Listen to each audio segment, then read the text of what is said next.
Talks that we are recording here live at IBTM 2024, and it's another day of IBTM, another day of great meetings that are coming up, and we are starting off with Sven Bossu from the AIPC. So Sven, thank you very much for coming to Ljubljana Talks, and let's just start at the beginning. Good. So you spent most of your career in the financial sector, right? And you were working for SWIFT, which is also kind of an association. Is it an association? That's correct, yeah.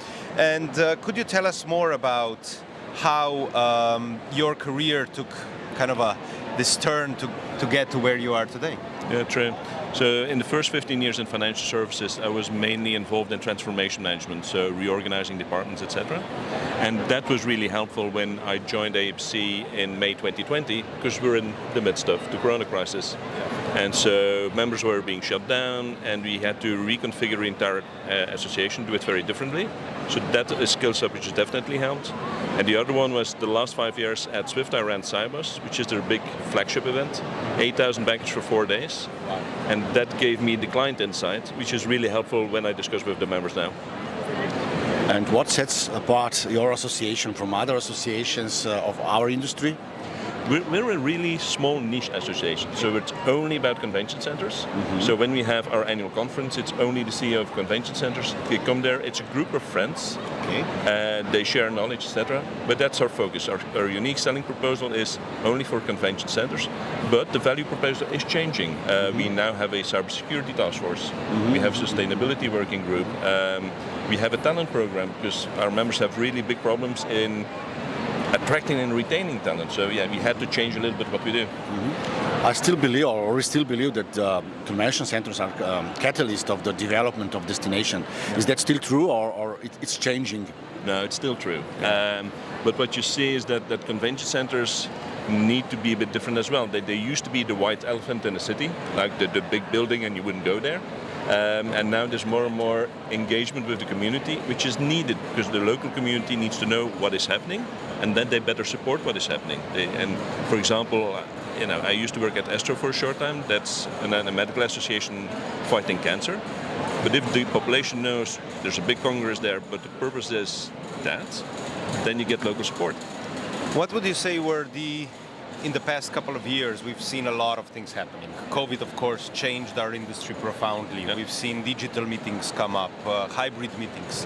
What would you say are the biggest challenges that the convention centers are facing at the moment? And what would be the big impacts that are kind of pushing the changes of development? Yeah, I think the big three things I see coming up is one, sustainability. We have an upcoming generation, they still want to come to events, but there are certain values which need to be respected. That includes sustainability, but that is not limited, and that's a mistake we sometimes make, it's not limited to the green aspect. Sustainability is green, but it's also the social part, it's also the economic part. And so you really need to look at all three. So that's one. The second one is exclusivity. More and more we have very different and varied types of communities we need to serve, and all of those people need to be safe and welcome in our convention centers. And that's for a part, the physical part, so if you're disabled you need to be able to move around, but also sometimes you're in trade show like this one, but you want to have a moment for yourself, a bit of quietness, and so the design of convention centers needs to be built that people can step out and step in again. And the third one is individual experiences. Everybody wants to have its own personal track these days, and once again your building needs to be designed to be able to do that.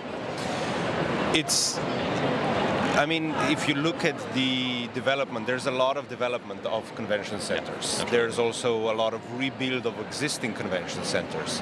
What would you say that, from the view of your members, what are those kind of innovative elements that you see as a kind of really different to what it used to be?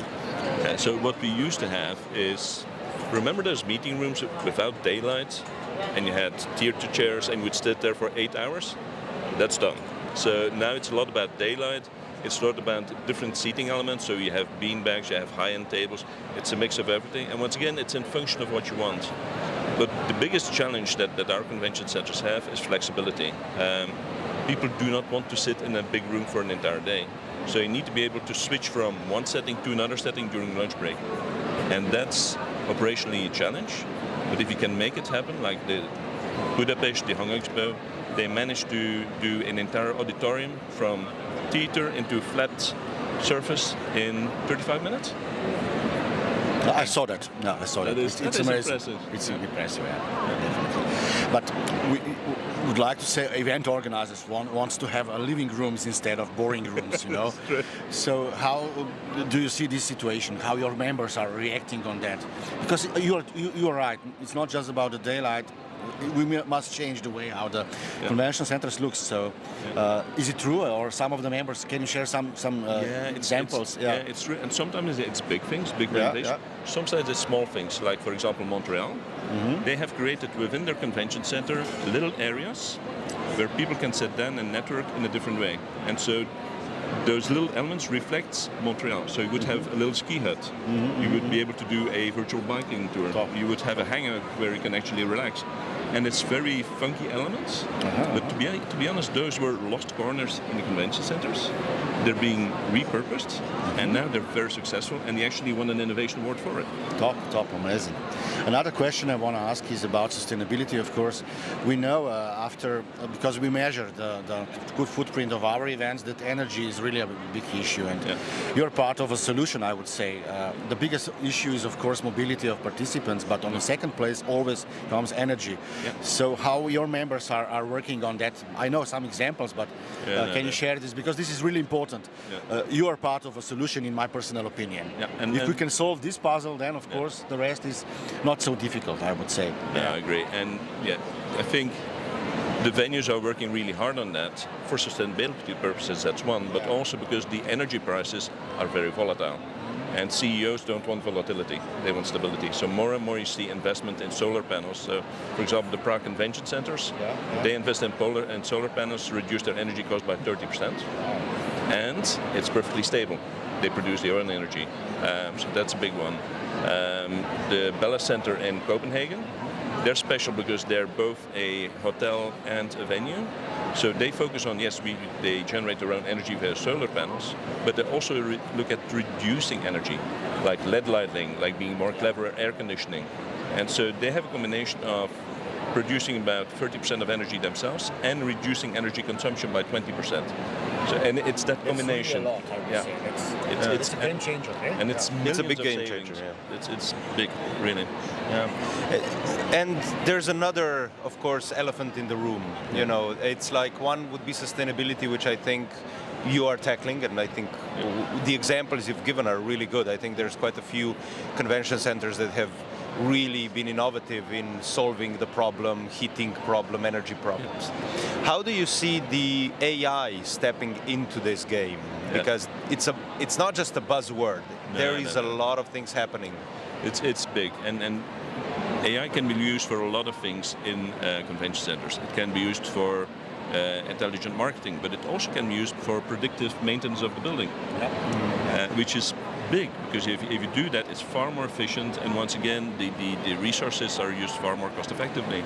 So, but I think the biggest challenge that a convention center has for AI is defining the problem which it will fix. And that's a thinking exercise that the venues need to do.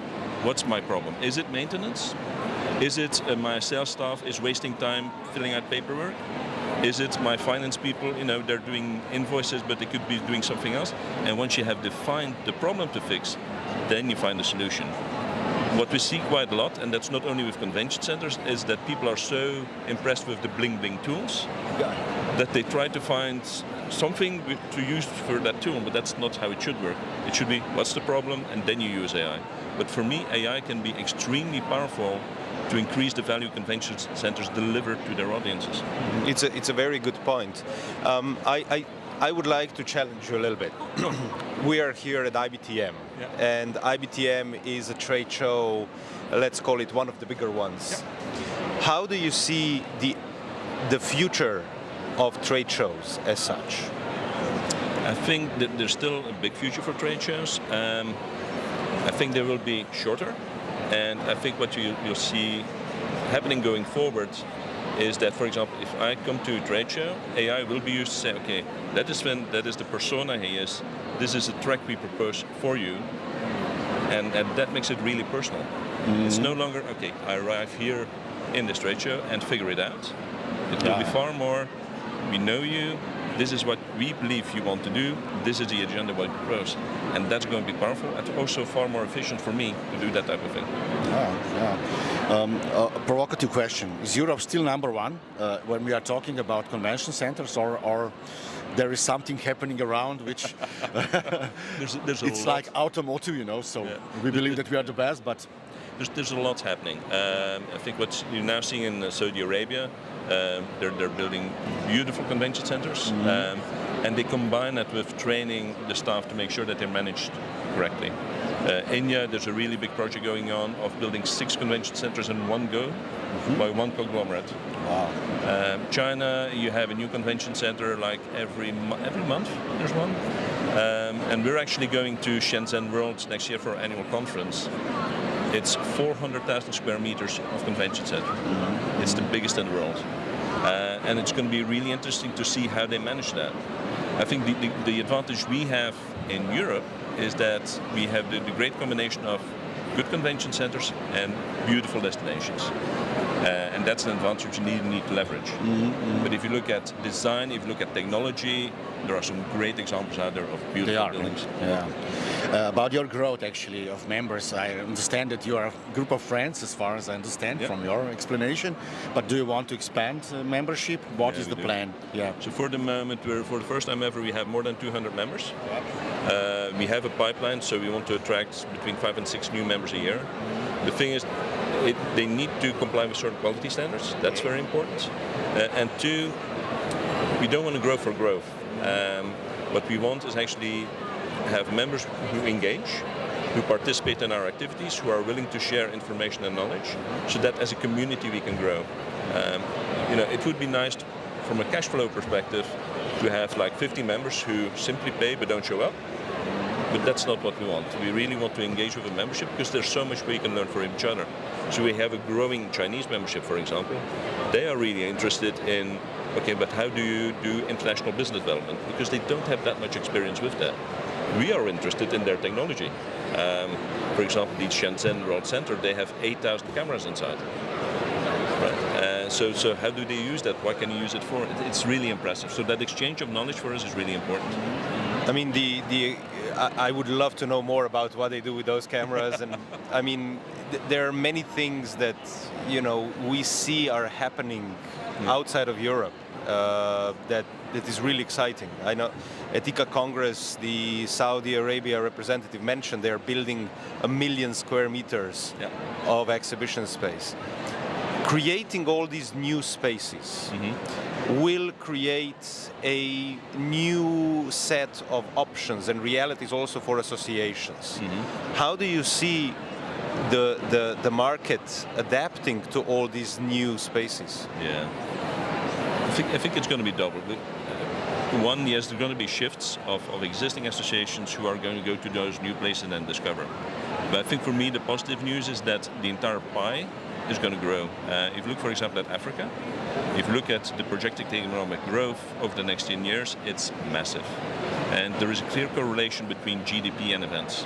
So what I really believe is that the African market is going to explode. There's going to be far more intercontinental trade needed, and that will result into events, and those events will need places.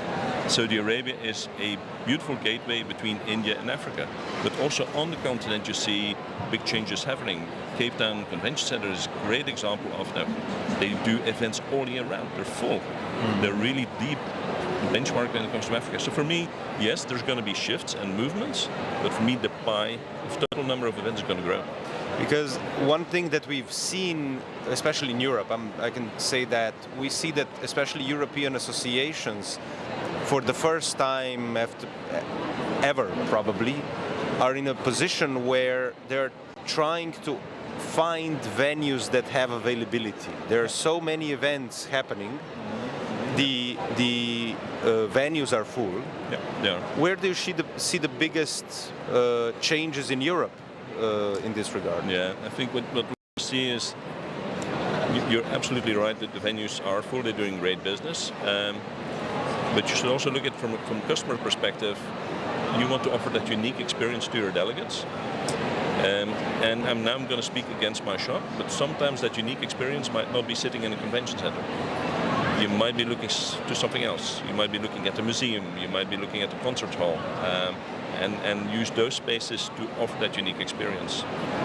On the other hand, what we're seeing, I'm going to give you the example of Toronto, they used to have 500 events a year. They've trimmed that down to 350, consciously, because they had lack of resources. They were not able to deliver the quality they wanted to deliver. They looked at all their events and said, those are the 350 we keep, that's it. Because we need to give quality of life to our staff. And we need to be able to offer quality to our customers. That's how we do it.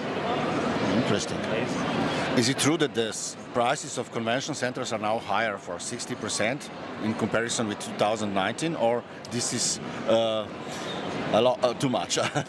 It's too much, and you do need to look at the breakdown of prices. Yeah. I think if you look at the rental prices, yes, there is an increase of between 20 and 30%. I think what they're especially being hit by is the food cost. That has gone up tremendously, but that as a household you would know as well. That's something to take into consideration, and the price of stuff has gone up. But 60% is way too much. But do you see a shift towards more, I would say, high-tech industry now? So the personnel convention centers are looking for is not anymore about logistics, but it's a high-tech personnel, which you need. It's on top. It's on top, man. Yeah. And the other thing, so you need data analysts, you need people who manage very complex systems, and they're in competition with the Microsofts and the IBMs of this world, who, to be honest, typically have better pay than convention centers can offer. Yeah, that's true. But next to that, you're sitting with new functions like sustainability officers, which you need to have, but which you specific can't knowledge, of course, that's true. And the advocacy, I want to ask about that. I mean, I can feel that your association is all about that, you know, which is not always the case with associations. Can you comment this a little bit more and explain the model you have actually, because it's interesting, I mean, for the audience. Sure. So advocacy is indeed really, really important, but we don't do that alone. So there we work together with the Joint Meetings Industry Council, JMIC, and so there we have a manifesto. For the first time we actually have a language saying this is what events are, this is the importance of events, allowing every player in the field to explain in the same way what the importance is. So that's one very big thing we now realized, and that platform also allows us to go to the European Parliament. It allows us to go to Washington and explain what we do. Now, this being said, it's powerful, but it's underfunded. If you look at the funding we have at JMIC level, it's about 250,000 euros. If you look at the funding that the American Tourism Association has to do just lobbying in Washington, it's $30 million. So we're boxing above our weight, but by collaborating, and that's the strength of this model, by collaborating, we get that unique voice and that unique message, and that we bring to the policymakers. If we talk about the relationship between the meetings industry and the perceptions that we face, you know, there's always this duality. You know, we bring people that create content, that create change, but of course there's the sustainability element that was always there. But when we talk about making changes, let's say in the sense of how easy it is to do business, how much are you and your members engaged perhaps in more unified, more transparent way of operating from one destination to a destination? Is there a connection between different convention centers from different countries that they would say we all operate with the same way, or is it all down to individual members? No, it's for example, we at an association level we have quality standards, and we ask our members to actually comply with those quality standards. If they do, they get a stamp, and that for the customer is really easy. They know that all those members have that stamp. They all comply with this minimum set of quality standards. Next to that, and to your point around collaboration between convention centers, I was talking to Christophe from the Swiss Tech Convention Center yesterday. They're actually going to collaborate with the Cape Town Convention Center and do a joint roadshow in Brussels and in Paris. Because they say, we have both very high sets of quality. We work in the same way. We offer the same systems. It's very different environments, but we will go jointly on the market. And that's something you see more and more, is collaboration between venues from very different locations who believe we're at par in service, and we're at par in terms of size. Let's go and conquer the market together. So a kind of competition. Yeah, absolutely. Exactly. So we are at the end of our conversation, interesting conversation I must add, and we usually finish with fire questions to you. Okay. Really simple ones. You can of course comment more about those. I will ask some and Jan will add some more, you know. My first is river or lake? River. Why? Movement. Okay, cool. Train or plane? To be honest, train. Because you feel you're traveling. Beer or wine? Oh, that's not honest. I'm from Belgium. Beer. Beer, okay. Thanks for being our guest. Stay tuned. We are coming back in 5 minutes and see you soon. Super. Thanks. Was it good? Amazing. Very good. Okay. Belgium.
IBTM in Barcelona in 2024. And with Gorazd, we have another great guest here on our stand, that is Pepe Aguadot, from a co-founder of Evento Plus agency. I would say you are to be blamed for so many things that are happening in Barcelona and in Spain. Have you ever counted the people that you've actually that went through your hands, to put it this way? Well, thank you for having me. Actually, I've been so envious for so many years not to be here on this stage in this famous, world-famous Ljubljana Talks. Thank you so much, Jan and Gorazd. Well, actually, answering to your question, it is interesting because we are turning 25 years old next year. All this white hair is due to all these events and things that we put together year on and on. And actually, a number of people, we haven't counted it, but if you guys come to our stand, and tonight, this afternoon actually at 5:30, there's a big cocktail there. We have put like 350 pictures, real pictures of real people attending to real events from the last 25 years. And so many people go by and then they identify themselves. But no, I don't know, wild guess, no idea. Thousands, literally tens of thousands of people for sure. Yeah. But we do organize a number of things. Thanks. Pepe, let's start with your new baby, the sport event. Oh yes. Tell us more about that. I know you are proud on that, and it's very successful. I love we it. need to start it. Yeah, it's my baby. You know, I'm an entrepreneur, and you always, well, this is the brand, okay? So that you guys, if you are watching this and you are in the sports tourism, you can contact us anytime you want, because you're for sure that you're gonna find interesting solutions for your needs. But what you know, entrepreneurs, we are always trying to understand things that are missing, solutions that need to be put into place, and it's part of my nature. So I'm always thinking of what else can be put together, produced, if it makes sense or not. Is it you know, does it have some return? Does it make sense? And so, after the pandemic, and after many years of listening to a certain segment of the MICE industry that was organizing sports activities instead of our classical cultural, gastronomic, you know, wine tasting thing or team building thing, we thought, wow, there is some need here, because these guys, these people, these MICE agencies that want to organize a golf clinic, a biking tour, some training sessions for their employees, you name it, they don't really find the proposal, the facilities, destinations, because they are meeting with people who are basically looking at hotel infrastructure or at destinations or congress centers. So then we thought, okay, if we are addressing these people and also looking at who else is doing sports travel, we found a new world. And what we've done over these last 3 years, and now we are preparing our 4th edition, is what today is the largest B2B sports tourism meeting in Europe. And next edition has been in Malaga. And we'll put together all these people who organize training camps, tours or travel for clubs, federations, MICE agencies, of course, that do sports, and also corporations. And so all these people will meet with destinations, venues, sports academies, universities, football clubs. And actually, after 3 editions, we are starting to have this beautiful community of professionals. And that's Pepe, a project. this leads us to conclusion that sport is actually part of MICE. Am I right? And Jan, for sure you want to add this question to the story. Well, yeah. How do you perceive sporting events? Because you can look at it as corporate events, you can look at it as association events, because most of sporting clubs, they're associations. How do you see sporting It's true. events? That's a very interesting question. And I'm telling you, I've created a new team under the umbrella of Grupo Evento Plus. There is a dedicated team, because we understood that this is a new thing, this is a different segmentation, and we see many similarities, many parallelisms with the MICE industry by having federations as the associations of the sports industry.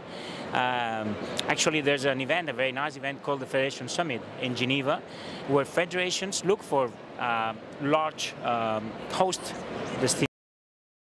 For example, it's a similar thing to what could be in a ICA Congress, in a way. Or there's the whole Olympic level, so that's tier one, like our tier one events, like I don't know, super large government events, or which are not on the corporate radar, which are not the ones attended here, for example. And that happens as well in the sports world. It works very differently because it's not so developed, I would say, and the tourism part of that is only seen in the sports world as an industry as a very small part. So, if we look at it from the perspective that at the end of the day they use tourism infrastructure like congresses and conventions, so they use hotels and airlines and all that. They also use, so sporting events, they use specific infrastructure, just like events do. You know, we use congress centers and exhibitions halls. Yeah. They use a lot of exhibitions halls. Yeah. They use football fields events, exactly. So their own infrastructure. So there's a lot of parallels, but they do one thing much better than the meetings industry, and that is being present in public and the perception in public. What can we learn from that? That's a very smart point, because it's just very true. During the pandemic, we've all, MICE professionals, felt very lonely, right? And not heard by authorities or governments. Like in my case, being from Spain, but me having loads of international colleagues, friends, contacts, I think we were all in the same situations, or very similar ones. We were, as an industry, not heard by our governments, and we were basically suppressed and put in the same box as parties, or, you know, clubs, dancing clubs, or bars. To I don't know. And sports, I think the sports world still has a certain number of values that are very universal, accepted by everyone. I think also the sense of our time is going towards that. Companies want their staff to do sports. Governments, they want the people to practice sports because it kind of makes a healthier population in a way. It does decrease the aggressivity, probably. I don't know if that's scientific, but that would be my perception. Because it makes people happier, because we generate endorphins. All those things are benefits that are very clearly, I think, shared.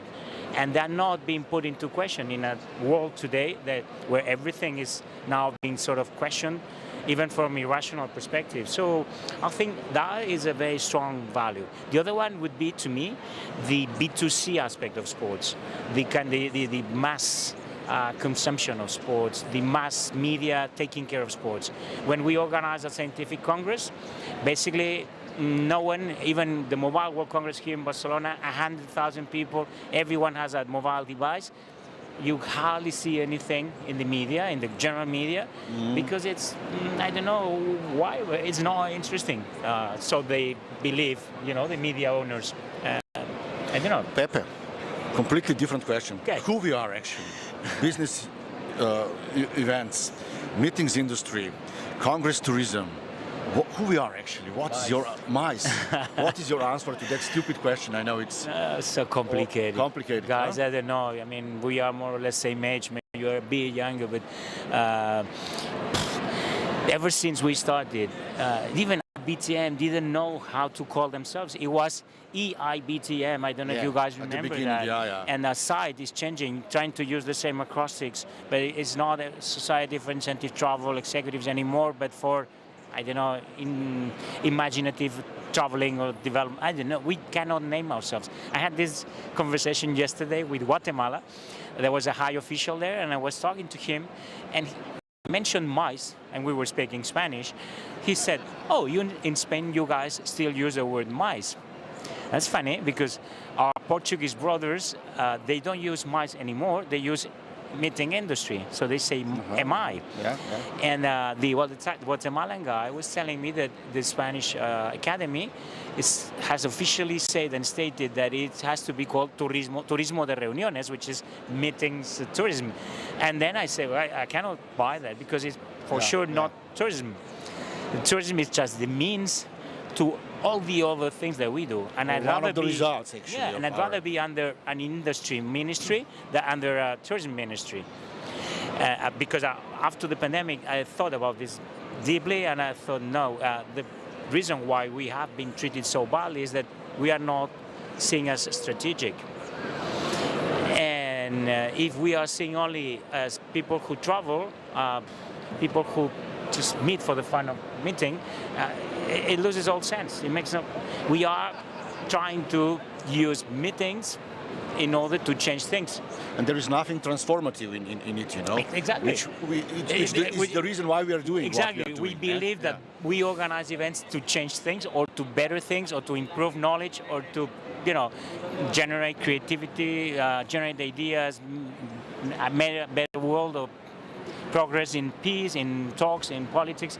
So from the minute that you just reduce that to the traveling part, we are basically lost, because then, of course, we need to restrict on travel, we need to restrict on, because you don't see the value. Pepe, is content still a king? I know that that's your passion too, so creating really amazing stories, but what is happening now? Content is king. Content maybe is not only print. No, I'm not sure. I think content is essential. But I also think that audiences change, and I wouldn't fall in this in this trap of saying that younger generations don't read, because that's crap. They do get loads of content. They do love content, but probably our generation is not tuned to connect with them in the way they consume content. But content is super important. My also perception, even self-criticism, is that media are not very good at putting content the way the consumer gets it. But probably if I go one layer higher, destinations or airlines or trade fairs, they are even farther away, because they dedicate very few of their time, because it's not their business, to understand how to talk to the users, right? If we add to that the fact that there's very few young people in our industry, which is to me which concerns me a lot, keeps me very concerned. I think there's a structural problem there that needs to be, tackled, attacked. It's always fun when we have a conversation that kind of starts with half of the first question and then just completely goes in the opposite direction. And I want to keep it in that opposite direction. And we touched upon something. So one thing is identity. One thing is that we are, as an industry, we don't know what we are. It's probably why we are not as successful in talking to people and explaining to people what we are compared to sports, because you say sports, everybody knows it's sports. Are we tourism or not? Very interesting to define. In the tourism theory, they would say you use tourism infrastructure, so you are tourism. Sports have their own ministries in many cases, ministries of sport. The meetings industry, I don't think there's an industry of meetings industry anywhere in the world. It is not. Even though perhaps we should be knocking on door and saying we shouldn't be under tourism, perhaps the economic development put us under that, because that might actually help us tackle another question which we touched upon several times in our talks, and that is getting staff and retention of staff. And actually we pay staff quite low. The average wage in the industry is, as in tourism, it's lower usually than the average pays of economies. And to kind of go from there a step further, we go to events such as IBTM, one of the biggest trade shows in the world, right here in Barcelona. We do it for 20 years now. 20 years, yes. Yesterday there was a big celebration, and because your agency is 25 years old, IBTM is 20 years old, it's happening, both are at home in Barcelona. How do you see your business related to IBTM, and how do you actually take advantage of having it at home? Well, I would say to us, it's played a very, very significant role. The fact, the advantage, the strategic advantage of having IBTM in our hometown. You know, I even attended IBTM when it was in Geneva. We had already identified it, and at that time we were only a startup because our origin is an internet startup, and that's probably one of the reasons why we are a very special media group, because we are still a bit startuppers in a way, a bit rockers like other people. But it was just a good, good happening, good thing, a good event that IBTM decided for whatever reason to move to Barcelona. So what have we done? Well, from the very first year, we proposed ourselves to be the official media, and that's something we've won year after year, and it's 20 years in a row that we've been, the publishers for IBTM. That's given us exposure to all, or to many of the key destinations, key hotels, hotel chains, key DMCs in this industry, to understand much more, to have some, and to have obviously in our hometown for 3 days, normally even 4 or 5 days, almost everyone who's in the industry. So we've taken a lot of advantage of that. We have here a team of, I don't know, in our Barcelona office there's 25 people working. Probably 20 of them are here. We can organize the cocktail for the Spanish industry, so there's 350 people attending. So all these things, they give us visibility for sure. I think it's a very, very interesting thing for us. Yeah. I know that you highly aesthetical events, and that you have a passion for that. But what is the definition of a nice event for you? I mean, oh my God, is less more, or more is less? What is happening? If you look around, what is a beautiful stand for you? This is completely different question. A stand? No, event. Stand. An event. Yeah. Well, I don't buy the less is more. Okay? It's a nice phrase, and in some cases, of course, it might apply. But obviously, like in everything, and the older I get, the more critical I am with these sort of very short statements that pretend to explain the world. It's not true. Things are complicated, or things have loads of different, let's say, perspectives or angles to look at. I always say that a good event is an event that delivers. I'm very practical. At the same time as I have an exigence for aesthetics, or for design, for finishing, for detail. But I understand that this first layer, it has to deliver, and it has to deliver extraordinarily to be a good event. If we forget about that, to me, it's absolutely uninteresting when an event is really a smart idea to deliver nothing, wow moment, not adding value to a brand, to a client, to an idea. But then, I don't know, I would say the events that have some emotional touch, which is a challenge in these new times of super technological approach to events. But that is a point that really gives me, for example, guys, I'm just gonna say something here. The event you guys organize in Ljubljana, which I've been attending, I've had the chance to attend from the beginning. 3, 4, 5, 6 years. I'm not, especially the crossover one. It is an event where you feel your love, your passion for the meeting, for the gathering that you are creating, for the you try to generate a not high level, but a deep and true discussion among professionals, and that's something I perceive from the very first time I was there. I think that you add then some local touch, which is always very friendly, very interesting. For me, also being Mediterranean, but being from the other part of the Mediterranean is also exotic. So it is really one of these occasions I don't want to miss. I want to keep being invited there. But that, to me, is an example. It is the most sophisticated event ever. No, of course not. It is not its purpose. But I think it's a very well-conceived event, taken care, delivered, developed. So, I don't know. Your question was very complicated. Very complicated, but we are going together to Rome soon, and we will see a lot of great projects. That's why I asked this question. Next week. And again, we will be faced with high tech and high touch. Yeah. So. And this year, we haven't discussed this because we haven't met still. It's the first time we meet at the show in this occasion. But we are going to face, and I'm not revealing anything, but we're going to face the Olympics. Yeah. So every time there's an Olympic year, well, when you as a juror are faced to judging an Olympic opening ceremony, production, which is you are basically... it's crazy.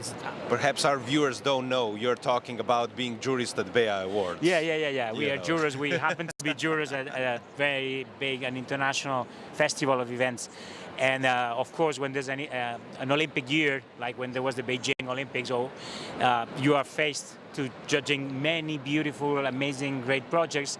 But also there's one which normally stands so highly, and it's so hard then to judge and to decide what is a good event. The event that had 200 million in budget, the event that was basically smart, clever, and delivered. That's a big question. What would be, for you, an event that if you could organize or be a part of or co-create, what would be your biggest wish? If I were the organizer, the event I would always love to organize. Well, we have tried many times and we have been struggling for many years, and I share this with my two business partners, Lynn and Eric. We've tried many times to organize the festival of events. Something similar to what C2 was doing in Canada, in Quebec, in Montreal. That to me is the dream of an event that combines creativity to a wild extent with a business. And we've tried one thing called the Experiential Summit in Madrid 3-4 years ago. And to me, that was, I think, the best event we've ever organized. It was all too expensive. So it was only one edition. I really enjoyed it so much. Because we are slowly coming to the end of our time slot here, Ljubljana Talks are short but to the point. There's a couple of short questions we will still ask, the fire questions.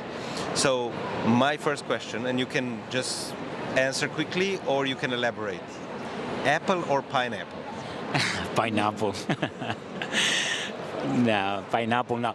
I take an apple every day. I follow this British principle, but when there's a pineapple, you know, it brings some exotic touch. But yeah, I have apples every day, so I'll take one. Netflix or YouTube? I'm not a fan of Netflix. I'm subscribed to Netflix, but I hardly watch it. I have to say I don't have a TV, so which makes it hard to watch it. I only have a projector, so to set the projector, install the laptop and everything, before that it's time to go to bed. So I would say YouTube every now and then. Netflix productions are quite shitty in my opinion, so yeah. Plane or train? Plane or train? Train, always, always. And thank God we have a very nice network here in Spain, and you know, we set our holidays, if we can, not the holidays, but the short holiday breaks that we do, always by train, yeah. And this is not a far question. Is Europe still #1 in terms of MICE or meetings industry globally or not? That's for Ika to answer. But my guess, we are still I think the most desired destination. I think that goes. There is another big discussion on whether Europe become over the years the museum of the world, and we will be just a place where there's only, you know, old farts like us and beautiful buildings and cities. But we are still the country, I think, delivering the overall best experience. Mind you, if in Asia, I believe infrastructure and service is amazing. I've been to Japan this summer, and it's an amazing place. It is, huh? It is. The last one, in 3 words, why meetings and events? Why? Why? Why meetings and events? Well, we need them. It's essential for development. I think it's essential to also to overcome all the fake news world, and that's a political statement, but I do it very openly. It's very difficult to tease about ideas if you are facing, whoever is transmitting. I think they're essential. Yeah. Thanks a lot, Pepe. You're very welcome. You were a great guest. I really enjoyed the discussion. Stay tuned. We are coming back in 5 minutes, and see you soon. Thank you. Amazing. Well, no questions we used at all, from the list. So they were very boring.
Of Ljubljana Talks, which we are recording live at IBTM 2024, and with Gorazd we have another great conversation ahead of us with a fantastic guest, Guy Bigwood, with the coolest title in the industry, the Chief Changemaker of GDS movement.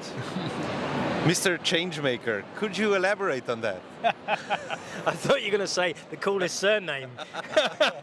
That too. People say, is that really your surname? Oh, yeah.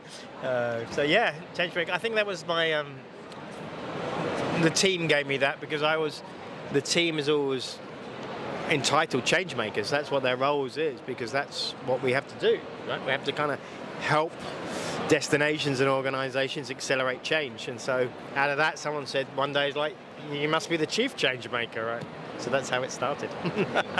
What about the movement? Can you elaborate also that? Why you believe that you created a movement, GDS movement? There's a bit of a story there. As you know, I worked for 20-something years in sustainability, and for 15 of those years I was with MCI. So I was a managing director, became the sustainability director and started up the whole sustainability program. Ahead of fashion, I would say. Well, a long time. 2004 is when we started. And so, and 2018 I took a year off and I went cycling around the world. And in that year, everywhere I went, I was really confronted with climate change.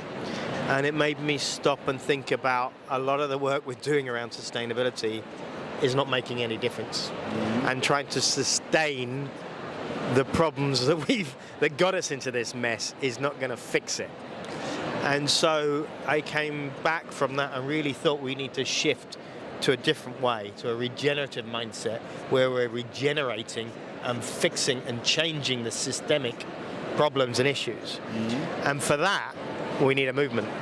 So that's why we came back and I launched the GDS movement in 2019. And that's the journey I've been on since. Interesting. I want to ask you directly why the northern parts, countries from Northern Europe are so much better than countries from the south. This is a classical dilemma, south and north and so on. Is it true or it's not true? I think, you know, if you look at the top 5 out of the GDS index, they're Scandinavians. It used to be the top 15. Now we have Singapore at number 7, we have Belfast at number 9, we have Bordeaux, I think it's number 6 or number 8 or something. So yes, the Nordics are very, very good at this. They've been at it longer than everyone, firstly. 2, we've been working with them since 2008. So there's a kind of, you know, practice makes perfect. So there's a lot of that. However, things are changing. I've just spent the last month in Asia. I think there's a lot to learn from places like Dubai and Singapore. And there's still a little bit of, I would call it sustainability colonialism. We think our European way is the best way of doing things. And I'm really challenging. It's a very good challenging point. Some of that at the moment. And I'm challenging my own arrogance, actually. Is Europe still first? Definitely at the moment, but it won't be. I mean, look, Singapore went from whatever they were, 50-something to number 7 in the index, right? But what they're working on is mind-blowing. And the speed of change in places that, in our mind, are not so democratic, the speed of change is phenomenal. What kind of products or what kind of programs and changes excite you? What would be the ones that you go, wow, that is so innovative, that's so great, and it will really contribute? So I'll share one that I was highly critical about, and so that's Turkey, right? So Turkey didn't have a sustainability program, and they decided to start on a program. So there's kind of a new ministry was set up to do development, TGA.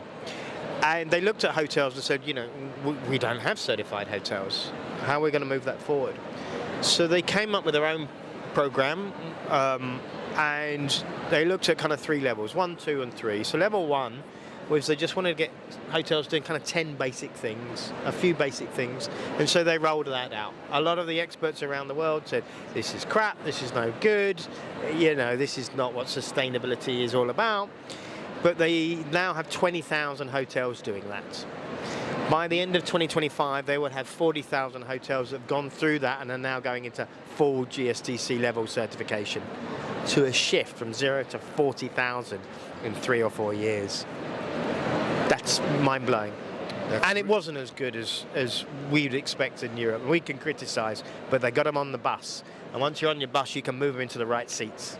And so hats off to them and respect. And yeah, I've changed my opinion of programs like that. Interesting. Well, we know how to measure the carbon footprint of ourselves, of companies, of products. That's clear. We have a GHG protocol, but your invention is actually innovation too, to measure the destination footprint, or I don't know, legacy and impact. Can you explain a little bit more? How you do that? So that everybody will understand this. Yeah. So. I mean, whether you're measuring an event or a destination, it kind of goes through the same basic things, What are what's your travel?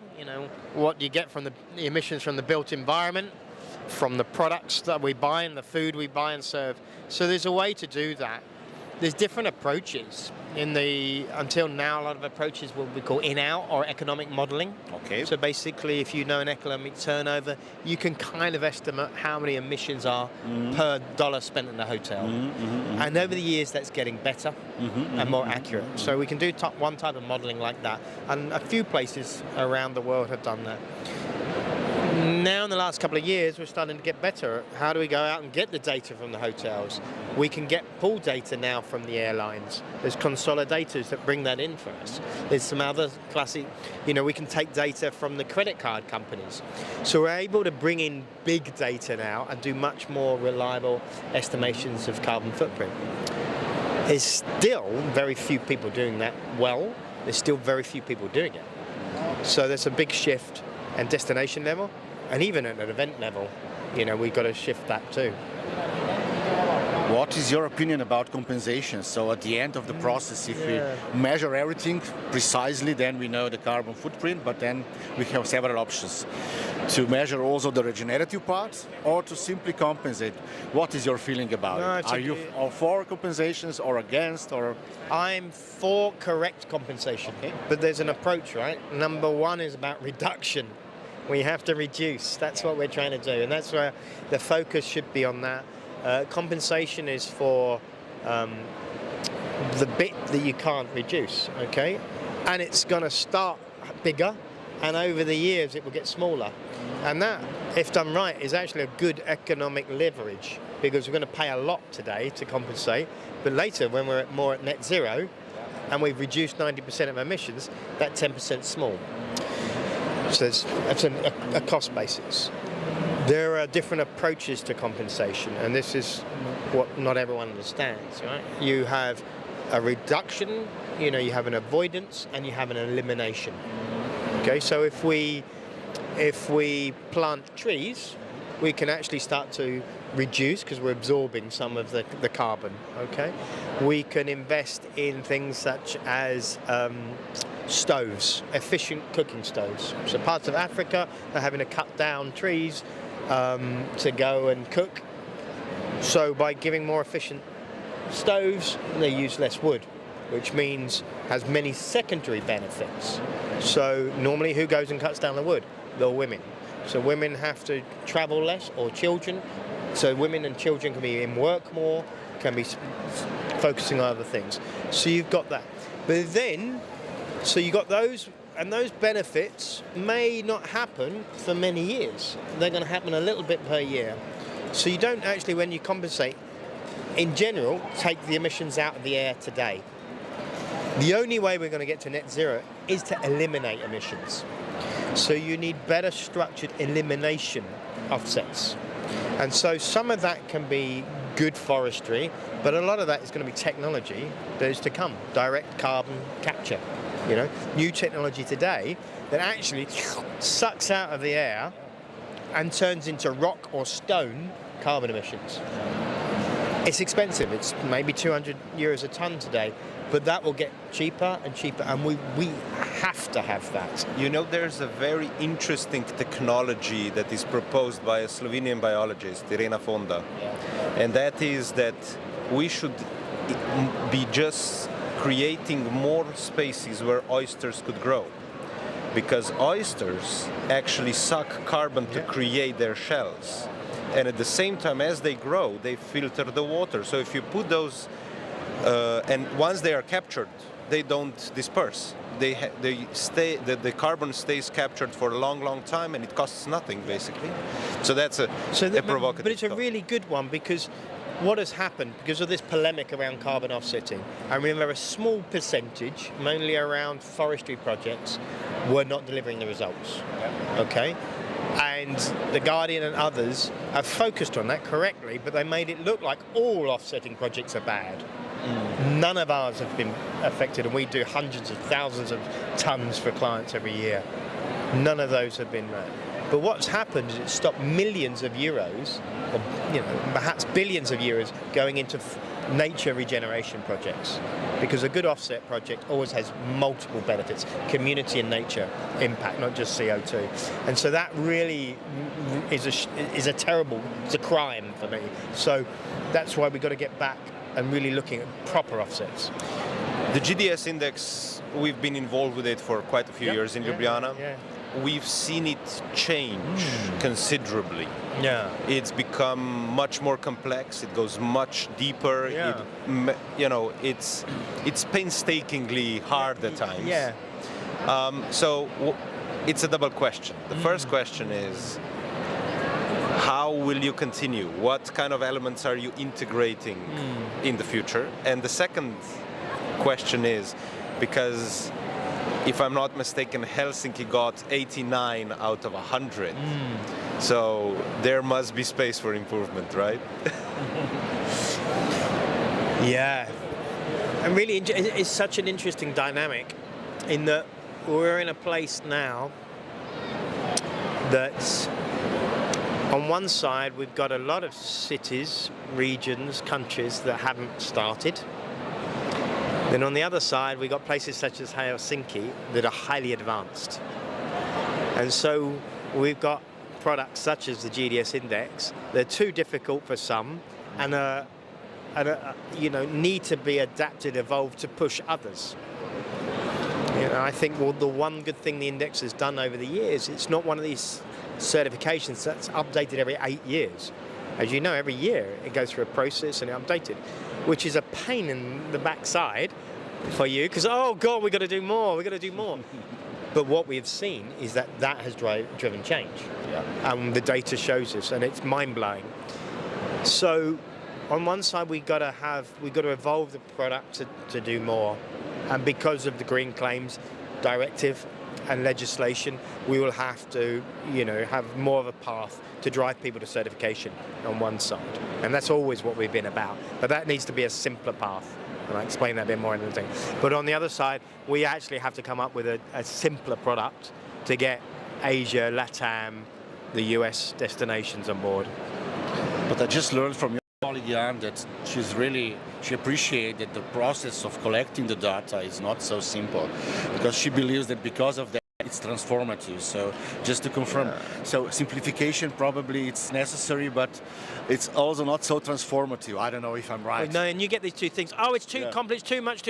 Oh no, but we need it really rigorous. We need it really tough. And which way is it going to go? Yeah, exactly. So do you believe that we need some force, like legislation or whatsoever, to change, or it's in the nature of people, or what? It's already here. I know. Yes. We've got legislation, and it's just going to come out more. You know that phrase in the US innovates, Asia copies. What do we do in Europe? We regulate. And so we've got legislations around, reporting of sustainability and carbon emissions.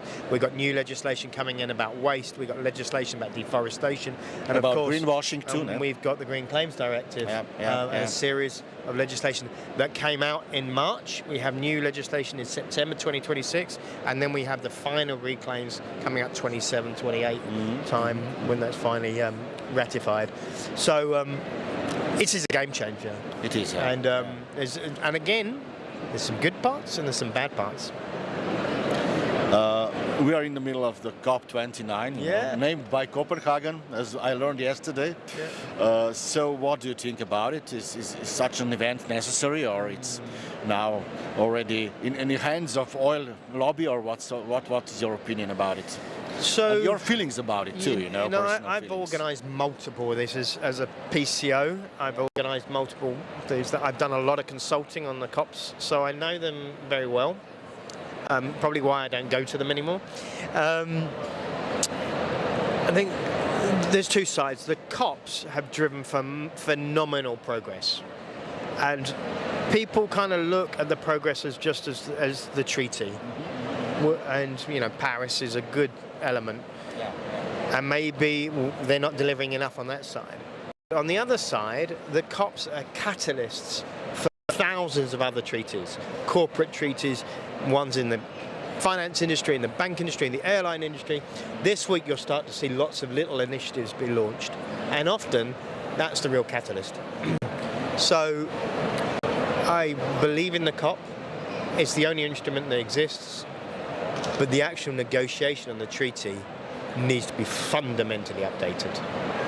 I do think oil and gas should be at the table because we're trying to get them to change. And if we don't have them at the table, how can we negotiate? But we can't let them control things. And we need to break it up from bigger to smaller, more regular negotiation talks. So if you talk to people like Christiana Figueres, who pioneered the framework for Paris and people like that, or Al Gore. Al has a very clear idea with Christiana of what needs to happen. I just really hope that happens in the next few years. There's really been a lot of change in the last years. I mean, if nothing else, when we are sitting here at IBTM, it is one of the largest meetings industry events.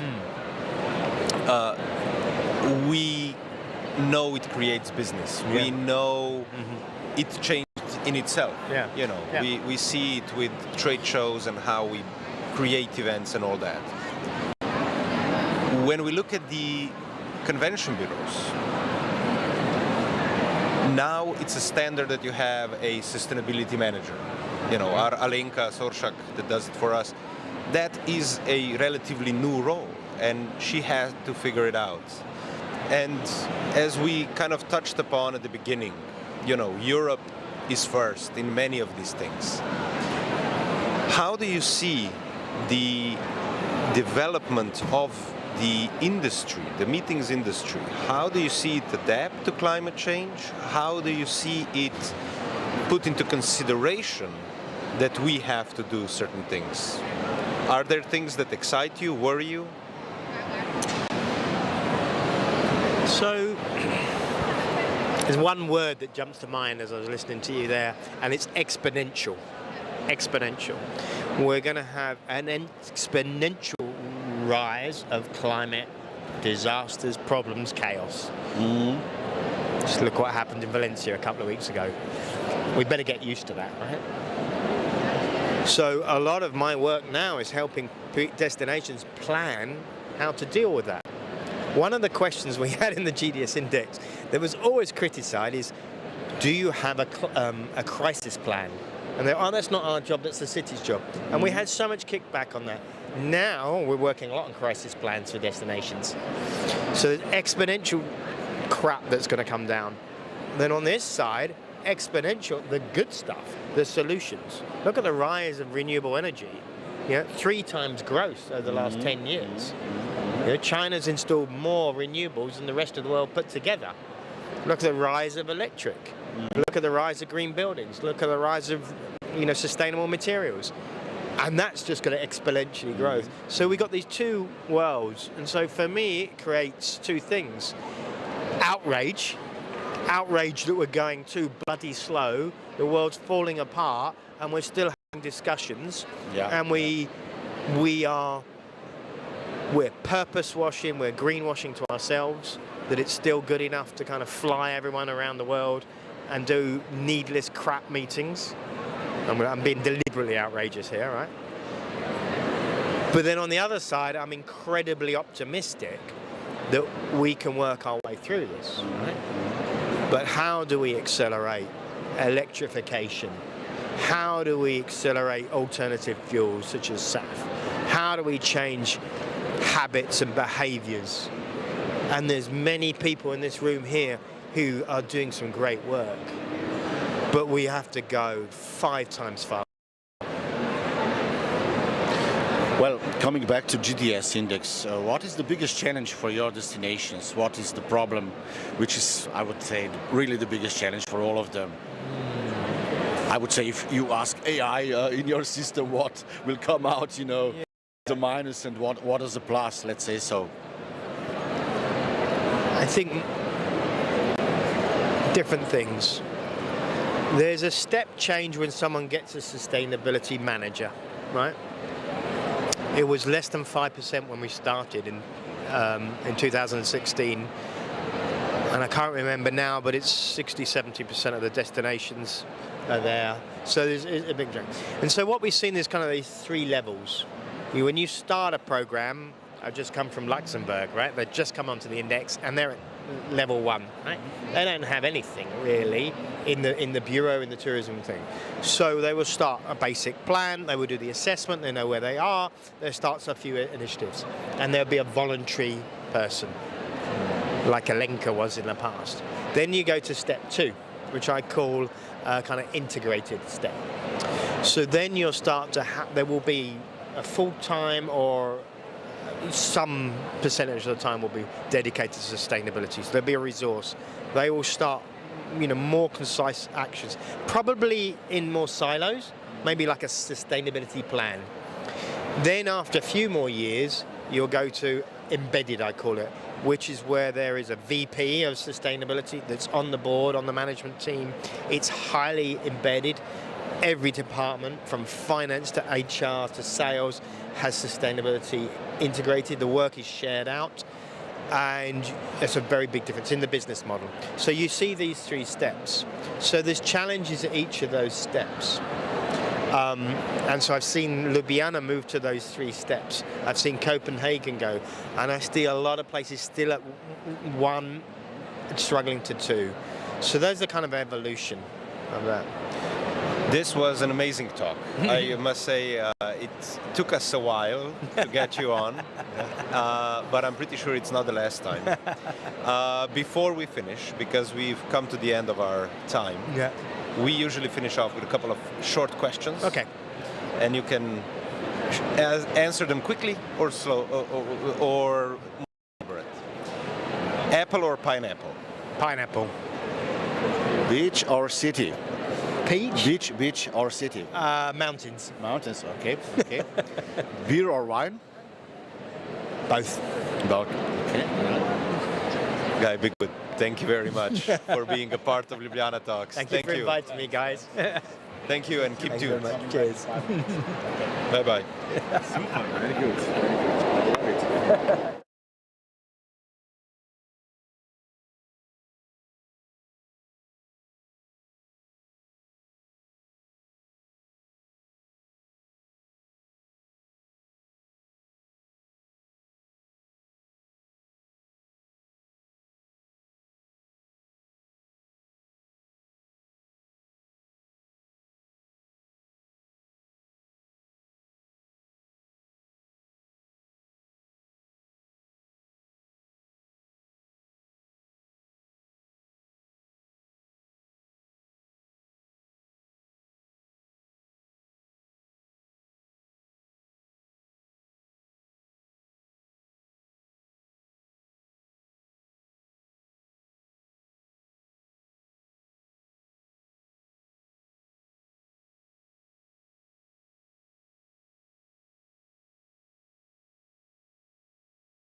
Ljubljana Talk here live at IBTM 2024, and with Gorazd we have another great guest today to talk to, and that is Connor Bryant with the coolest name for a company, Rubbish Ideas.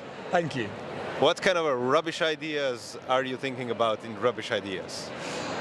Well, really, I mean, our core idea is to challenge the idea that we should have rubbish, the idea of waste. To us, waste is ridiculous. You know, we spend huge amounts of time as humans extracting resources from the environment. You know, oil is miles underground. You know, metal, you think about mining metal, it's very complicated. You can dig a giant hole in the ground and you get a beach ball sized bit of copper. So extracting minerals and resources from the environment, very difficult.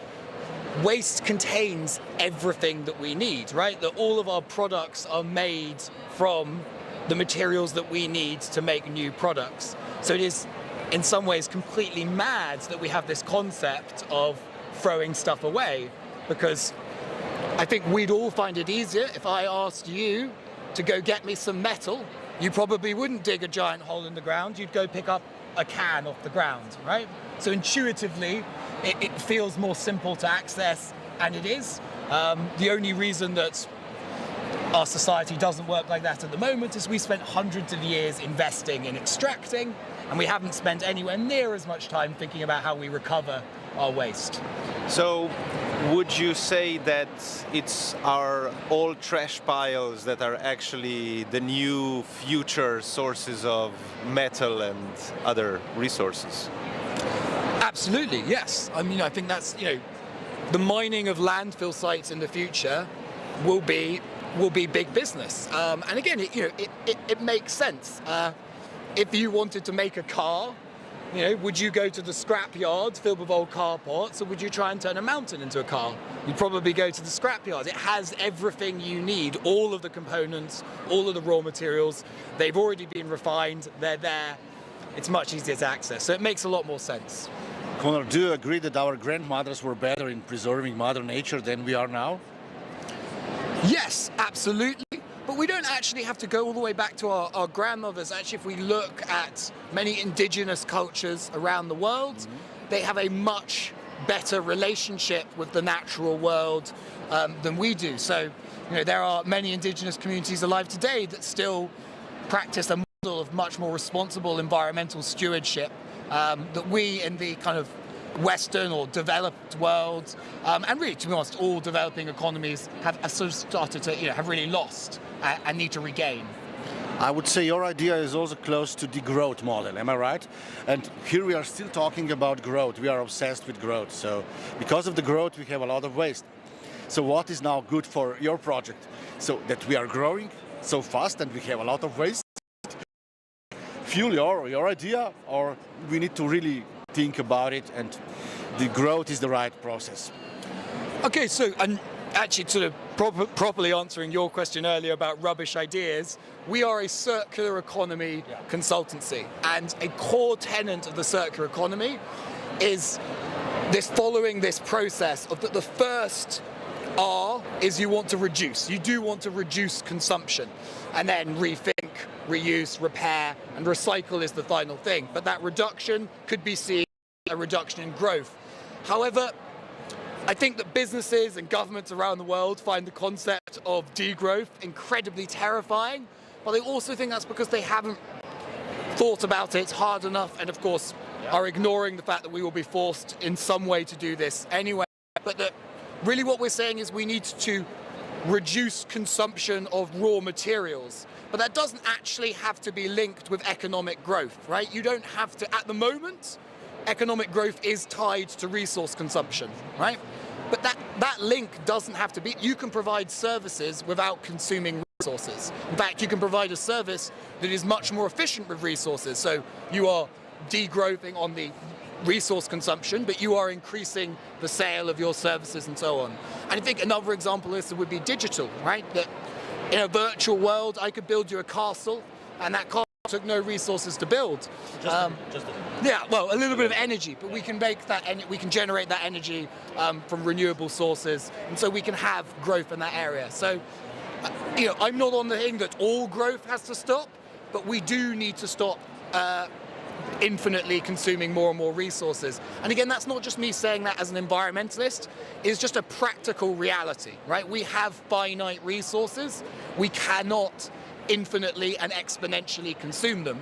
If you have a cookie jar and you start eating the cookies and you eat more and more quickly and quickly, eventually you run out. Right? This is pretty elementary stuff. Well, Connor, if I do a small play of words here, we are at IBTM, one of the main events of the meetings industry's calendar. And you see IBTM happen, you see all these meetings, talk about meetings, creating events, the whole industry behind it. How would you apply rubbish ideas to the meetings industry?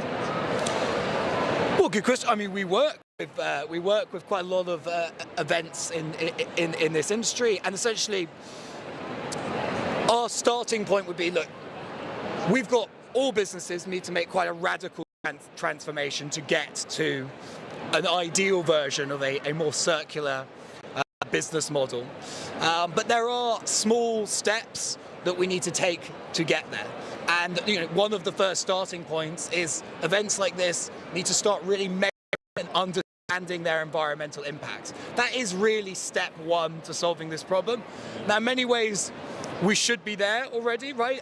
Most businesses should be doing that, and if you're not, you are behind the trend, and governments and consumers around the world are increasingly expecting good measurement and reporting of your impacts.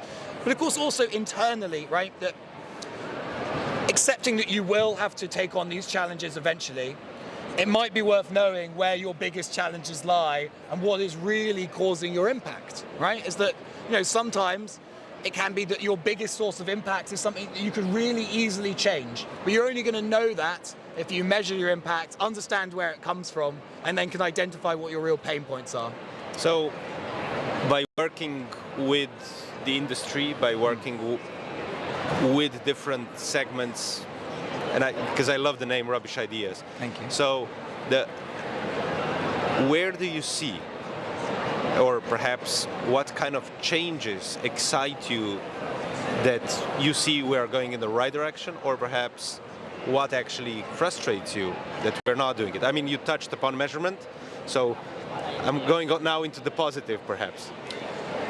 So, within the events industry, obviously you have a spectrum of events. You've got the large corporate events like this, but you also have things like music festivals.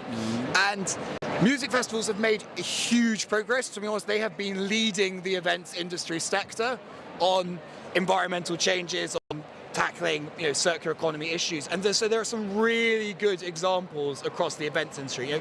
Digital in Amsterdam have committed to being a circular zero waste festival and have done some incredible things, not just on the measurement piece. That was their starting point, really measure. And now that they've done the measurement, they've been looking at all sorts of ways that they can eliminate waste and introduce more and more reusable packaging. We have a close working relationship with Shambhala Festival in the UK, who I often tout as the leading green festival in the UK. There are other wonderful green festivals, by the way, like Green Gathering and so on, that could easily contend for that. But Shambhala is, I feel, particularly inspiring because it's a large 30,000, 40,000 person festival, sits alongside other large festivals of its type, but really operates in a way that is above and beyond from a sustainability perspective. They put great effort into measuring their results, and in fact, actually, their carbon emissions have been going up year on year on year, not because their carbon emissions have actually been increasing. We suspect their real carbon emissions are decreasing, but their measurement is getting better. And more precise, which is really big. But also introducing reusable packaging systems and really pioneering that. Again, we look at, still here, I can see lots of disposable food service packaging that can be replaced, and events are today replacing that with reusable packaging and smart systems to make that work. It's actually a service we provide and help on as well for our brand Rubbish Reusables, and it's a big move for the industry because it's a great way of removing a lot of significant waste. Well, how close is your approach to the approach of zero waste Is it similar or actually? So I think that the zero waste term has been hijacked a bit, and that a lot of people say they are zero waste, and what they mean is they no longer send waste to landfill, they send it to incineration, and they call that energy reclamation. But to me, that is not zero waste. Incineration, burning things, is a linear system. We took resources that we could have reprocessed and we burnt them, they disappeared. We got some energy out of them, but we will never get that back. So it's gone as a one-way journey. So it's just as linear as landfill. And to be honest, increasing studies have shown the carbon consequences of it are as bad, if not worse. But the better and more developed zero waste philosophy we are big fans of, and believe that is the future. But of course, really realizing that is through understanding that viewing something as waste is where we've lost the mission. It should never be considered waste. It's not a waste. It's a resource. I can feel your passion, and why this matters to you, this is my first question. But then on the other side, how you will convince somebody who is completely ignorant towards what is happening around us? Mother Nature is angry on us. It's showing that we crossed the red line, the limits. So what would you say to somebody who believes that there is no climate change, no problem at all, no climate crisis, and this is everything as it should be? It's just a natural cycle. Look, I think, in some ways we are slightly beyond debating the people that don't believe in climate change. I really don't, in many ways... we are sometimes in bubbles, in these communities, and we do not understand those people. So what to do with them? So, when you are in the bubble, Absolutely do understand that, but I suppose I would break the climate change deniers into two categories. Okay. Those that are paid to look the other way, right? There's been a huge concerted effort by the oil companies and other adjacent businesses. They have poured billions into misinformation, and unfortunately that has enabled them to buy political pundits, news commentators, and public opinion. And so that has enabled them to muddy the water. And then, of course, the only other group would be, unfortunately ignorant or willfully ignorant. There is so much overwhelming scientific data out there. In many ways, it's like arguing with someone about the Earth being flat or gravity being real. I can see gravity is real when I knock the apple off the table. We can see climate change is real through every possible form of measurement. You can take all number of scientific disciplines and it will come to the same conclusion. So in many ways, that's not the debate. I think the more pressing debate is the people that understand that we have a problem, are aware that there's a challenge, but feel that it is either too great or they don't know how to engage with it, or really that it is not their responsibility. And I think that's where we really need to focus our efforts. Talking about responsibility, talking about measurement, talking about the environment. Europe has now the ESRS protocol in place. There's a whole, new mandatory level of measurement of activities by companies. And in a way, it kind of fits to that description that, US innovates, China copies, and Europe regulates. Yeah. Where do you think the solution lies? In the innovation or in regulation? I think that's a difficult question, but I would say that regulation plays a huge and vital role because ultimately it opens the ground for those innovations to be deployed. We have known what we needed to do for a very long time. In many ways, the innovations that we're talking about in a climate and environmental context are not new. These solutions have existed, longer than I've been alive. We're not waiting for any magical new technology to come and save us. We don't need that. We have all of the resources, ideas, and technology that we need right now to solve the problem. So it isn't great that there's more innovation going on in this space, but that isn't really the barrier. The barrier is getting that adopted, and that regulation plays a huge role in that. And because ultimately, it's played a role in propping up the previous system. So if we look at the use of recycled material versus virgin material, right? That at the moment, most products are made from virgin resources, and those virgin resources are largely subsidized. Oil companies around the world have received trillions in subsidies from governments around the world, which means we as consumers have been subsidizing the cost of plastics, of petrol, of fuels. And so we've rigged the system in favor of destructive systems in virgin resources, and we need to retrain that focus. We need governments to be taxing and regulating fossil fuel companies and subsidizing the alternatives, not the other way around. Somehow boomers are guilty for everything what is happening, you know, and your generation actually is now full of waste, you know. How do you see that? And sustainability is about future, I think so. It's all about future, not about, you know, the past. So. Yes, I think there's an interesting thing is that obviously boomers do get a lot of shade thrown on them for their role in this. I think that is in part justified, but also, you know, a little unfair. I mean, it is the result of, you know, this really kicked off with the Industrial Revolution, and you aren't the only generation to have followed since then. But of course, you know, unfortunately, as the generations have got on, our awareness of the issue has grown. So we become more culpable the more we understand what we're doing, right? So the more aware you are of the problem, the more you are to blame if you are contributing to it and not actively solving it. And in terms of the sort of younger generation, I mean, that's part of what gives me great hope. You know, I go to give talks in schools and at universities, and the younger down the spectrum we go, surprisingly, the more aware and engaged with this topic. In fact, often I feel like I should be there lecturing the teachers and not the students, because they really get this. And I mean, that is great, because while they're young now and they're not in positions of power, these are the future CEOs, politicians, and world leaders. And so their culture, their view of the world will become the dominant narrative. Ultimately, the boomers can't hold on to power forever.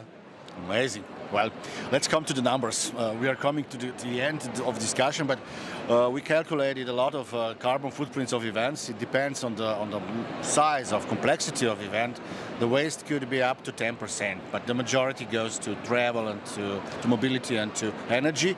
But how can we reduce this 10%? What can you give some practical ideas? Here we are at a trade show, you know, look around, you know. There is a lot of waste, which is not a waste at this moment, but tomorrow it will be, when the show will be over, you know. So how can we reduce that, by your opinion? Let's give some practical examples to our Rubbish ideas. Some rubbish ideas, yes. Absolutely. Well, first, I want to quickly challenge the notion that travel is 90% of your carbon emissions. That's a common thing touted by the events industry, and we've been tackling that for years. And in many ways, it's a bit of a passing of the buck. We ask large companies, and they go, oh, 90% of the emissions are travel, and travel's a bit out of our control, so there's not that much we can do about it. Oh, no, it's not. It's not like that at all. Actually, we can really change travel habits massively. You know, like using metro here. It's in the center of convention center. You just go down. You know, and you're in the metro, one of the most beautiful metros in Spain. You know, but nobody's using that. The taxi line is really long there. You know, so yeah. Oh, I mean, absolutely. Imagine the change. I'm completely with you. Yeah. We can do lots about transport as an event as well. I'm not discounting that, but I suppose what I'm trying to get at is that I think it was used as a get out by many to say, look, we're an international event, people are going to fly in, there's not much we can do about it, versus and sort of ignoring the other consequences. And actually, you know, Shambhala, again, going back to their festival, the more they've measured, the more transport accounts for less than 50% of their emissions. It's a local event. Yes, although they do have people travel from all over the world, but the more they studied their product consumption and their waste and so on, they found that actually there were much more carbon emissions there than they expected. You know, I imagine with an event like this, the reason they think, or might think it was 10%, is because very little effort has gone into measuring the impact of all the resources that went into putting this on. And so they just don't know, so the assumption is it's low. But when we measure it, we find out it's actually much higher than they might think. As Gorazd said, we are coming to the end of our time with this Ljubljana Talks. I want to thank you, Connor, for coming. But before we really finish, we have a couple of fire questions. So short questions, you can answer them quickly or more elaborate, whatever you choose. So I'm going to ask you the following. Beer or wine? Beer or wine? I'm beer, I'm afraid. Night or day? Sorry? Night or day? I'm a night person. I struggle to get up in the morning. I can work very late at night. Sea or mountains?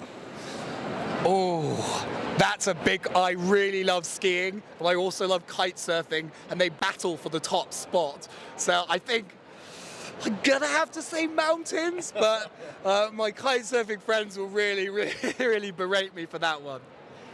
Plane or train? Definitely train. Hands down, train all the way. Train is the way to get around. Planes are not the future.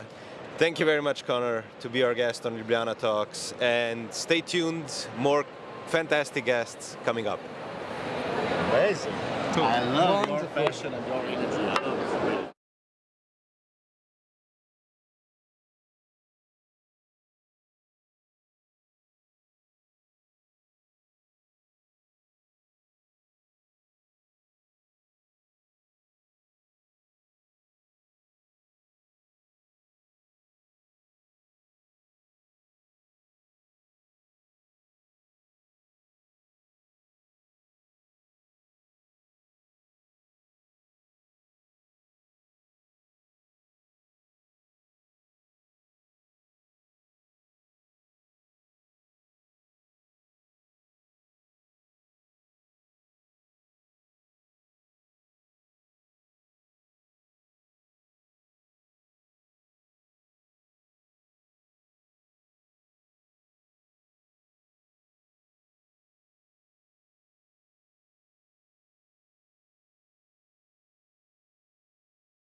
stvarno poslovne mesta iščupaju, stvarno ti kažem, viriti ovako. Idemo. Hi everybody and welcome back to another edition of Ljubljana Talks. Live from IBTM World in Barcelona. Here in our podcast studio I have another amazing guest, Dejan Bogdanov from Vekol DMC from Belgrade. Dejan, welcome. Hello. In our studio. Nice to meet Dejan, you here. let me start with the first question. What is happening in Serbia this year? What are some novelties and can you share some update? I can start with the already heard sentence. Belgrade and Serbia are really new destination again and again. But this is a real true. Actually, we opened the doors of the St. Regis Hotel only 2 weeks ago. Convention center, which is biggest in the region, working in full capacity. So we are now more and more famous for the doctors, for the conferences.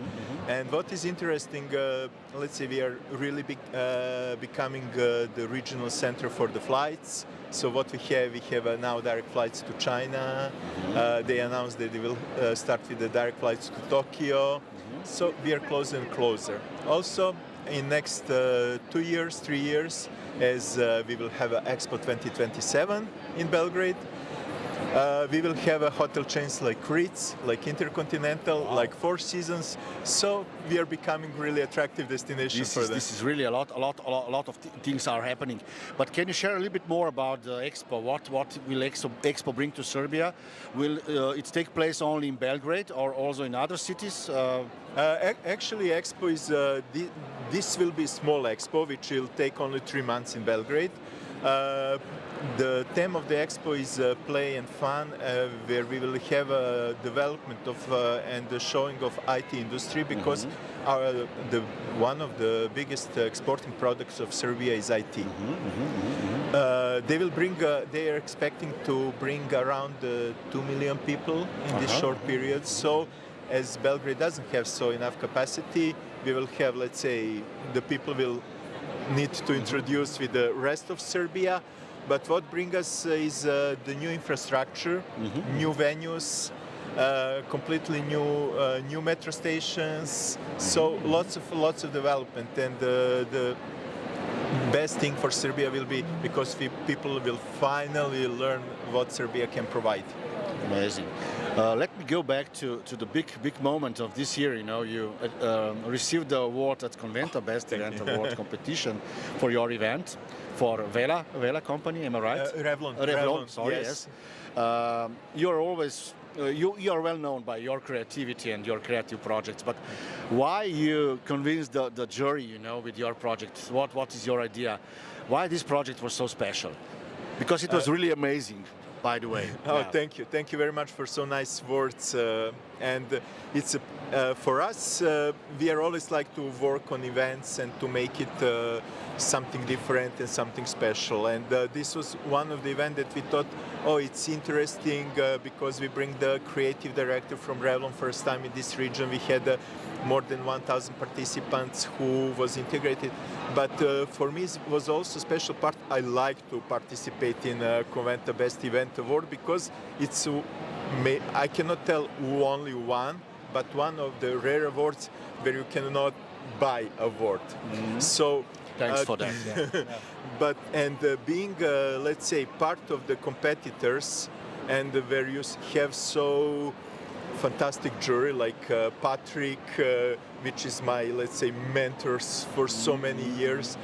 And when they tell you that you have good event, then you feel completely full, and then you know that you did a good job. So for me, participating on Best Conventa Award is, let's say, making new events to, let's say, participate the next year is always a challenge and always the really nice thing. So thank you again for inviting. Thank you again for this award. And just want to tell you to continue with this professionality and to, let's say, with the higher and higher standards. I promise that for sure. About creativity and about the events itself, you know, you're well known also by a kind of aesthetic approach towards it. It's not just, you know, to do an event, but you do care about that. So what does it mean to you, a concept less is more or more is less? What would you say? It's a little bit philosophical, but you know, now, for example, you have lots of event agencies who are announcing their eventing agency. Lots of companies, they're trying to do our job, but you know also with your thing that you're doing in Slovenia, that we need to make emotion to the people and to our guests. Yeah. And with less is more is, you don't have to, the focus doesn't have to be on decoration or to have, let's say, now high flowers and everything like that. We need to make and to feel people special, but also to take care about the ecology, to take care about, let's say, what will happen with the flowers that, let's say, we need to make something sustainable. Yeah. And also, I had a really fantastic recommendation for costumographer Angelina Atlagic. She's my friend. She's doing lots of costumes and scenography in ballets. So she actually someone who teach me, let's say, about the less is more. And I can say thanks to my wife, of course, Tanya, because she's the best student of Angelina, and Tanya is someone who takes care about this easy visual concept. And when you come to event, not to have, let's say, lots of colors. Not too heavy, I would say. Yes. Yeah. To enjoy an event, not to have a pressure on your eyes, not to have pressure on the side, because main purpose of the events is people, and to have their happiness, their satisfaction. So they don't need distribution to be distributed by, let's say, flowers or something like that. And what do you think about the Paris Olympic Games, the opening? What is your feeling about it? In line with what we talked about. Okay, because these talks are completely open. Yes. And thank you for these questions.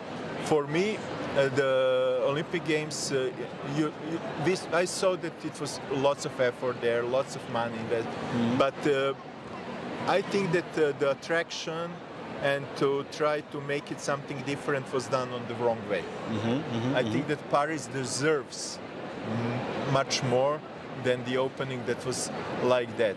And you can make attention about something by nicer way.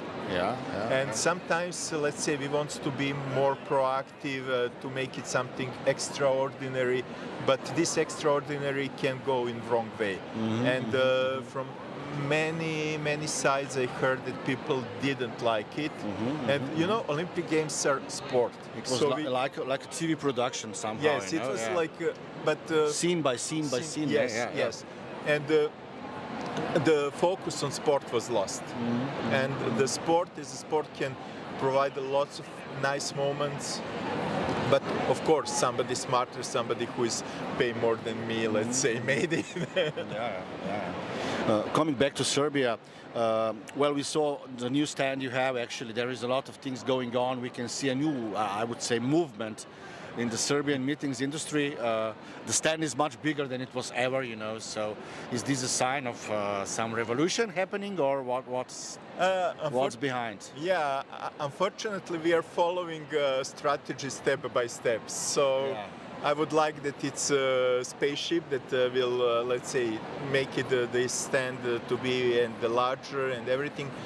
But as Serbia is still not so popular destination, but we are destination that provides a lot. So tourism organization now, let's say, going step by step, we are changing the colors, we are changing the visuals. We are trying to make more attractive to the people, but the main thing is, let's say, these talks with you is, I think, the best promotion that we can, let's say, make to Serbia. And once again, the Sava Center is obviously a game changer. Is that true, or? Sava Center is, it's true, because you're bringing, it's finally a place where you can put 4,000 people. And to organize large congresses. This is the place which can bring lots of, let's say, doctors, lots of people from the really important industry, and they will share the image about good image about the Serbia. So I see the Sava Center not only as an infrastructure project and the place and this event venue. I see Sava Center as the place which will bring us more guests who will share the nice image about the Serbia all around the world. Amazing. Well, the next question is, Serbia is not just Belgrade.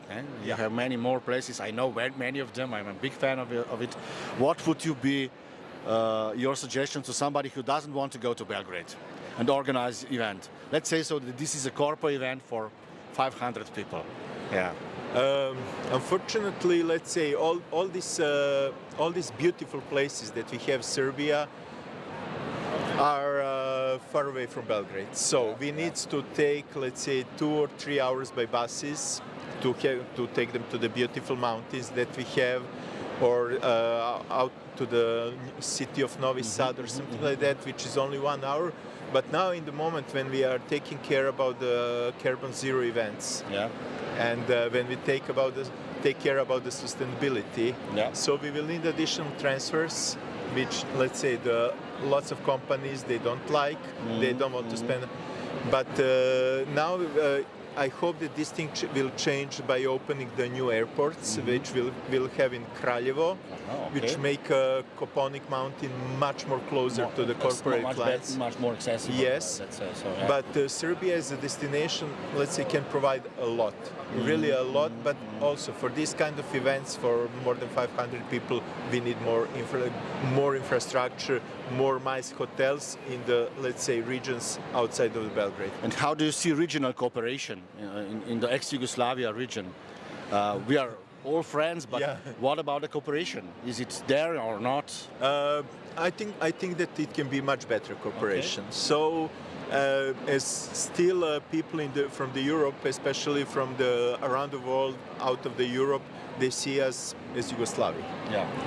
For them, we are one same region. One destination. One destination. And I think that we can improve our cooperation. For example, in Serbia, we can learn lots from way how Slovenia and Slovenian Convention Bureau works. For example, you in Slovenia can, let's say, learn from us about how the investment in the airports can bring more clients. So, but we cannot learn more because we sold the airport. So and we sold as well, but it was good investment. Yeah, it's good. It's good. I agree. But I think that we can make a better cooperation, especially in cooperation between and convention bureaus and with the agencies. So sharing the business. Because, for example, Slovenia is member of EU, we are not member of EU. Using your resources and using your knowledge that you get from EU, let's say, with implementing Serbia, I think that we can make a really creative product, especially because in Serbia and Montenegro, Croatia, Slovenia, we have we have unique mentality and creativity. So I think that by this joint venture, we can create really top product that everyone will like, and there is a business for everyone. There is actually a conflict, a kind of conflict between creative part of the industry, which you are part, and the logistics. Is it possible, in your opinion, Dejan, that AI will take over all the logistics, and just the creative part will stay? Honestly, it's let's say there is a lots of story about AI. In our event industry, I think that it cannot be, because still what we are doing, we are working with people, and we are trying to make emotion. What we are doing, we are trying to, let's say, to put directly in the heart. AI still cannot do it. So logistically, maybe let's say it can be some help, for example, for some people from the meeting industry to find more about our destination, but realization and about this creative process and all this logistic is only people who works there. And what we need to invest in people now.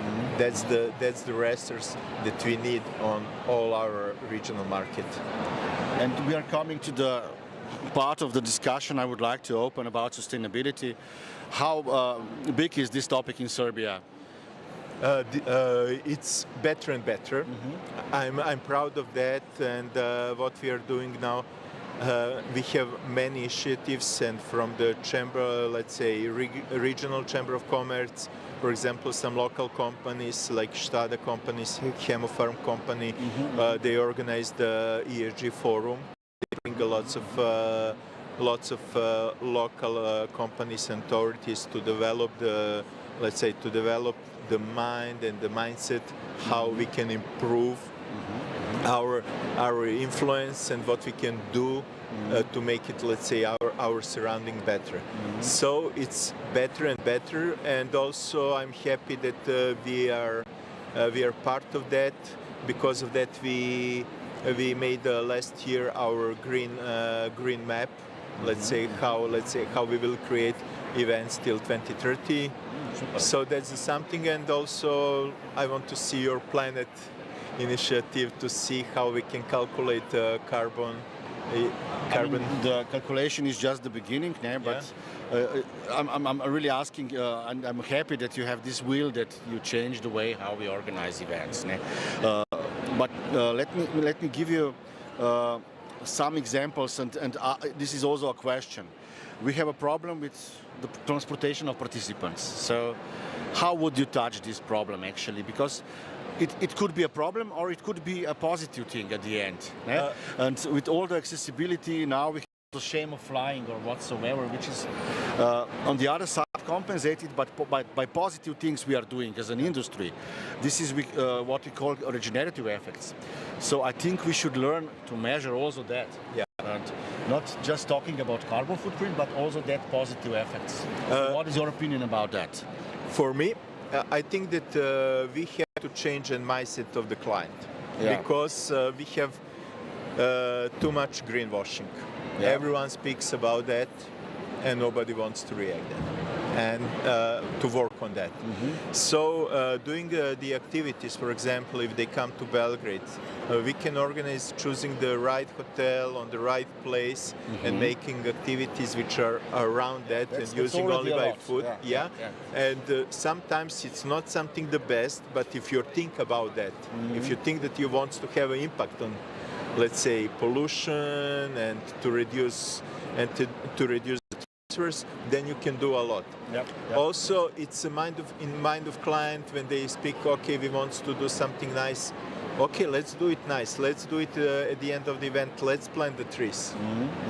Let's allow for the hotels to give food leftovers to the shelters, because, for example, we as a vehicle, we are always collecting after the event and taking to some shelters. That's something that how we can, let's say, help to the local society. And all participants in our chains, from the end client, from the, let's say, partner agency, from the ad agency, from the local partners, we need to change mindset about that. And it's a long way.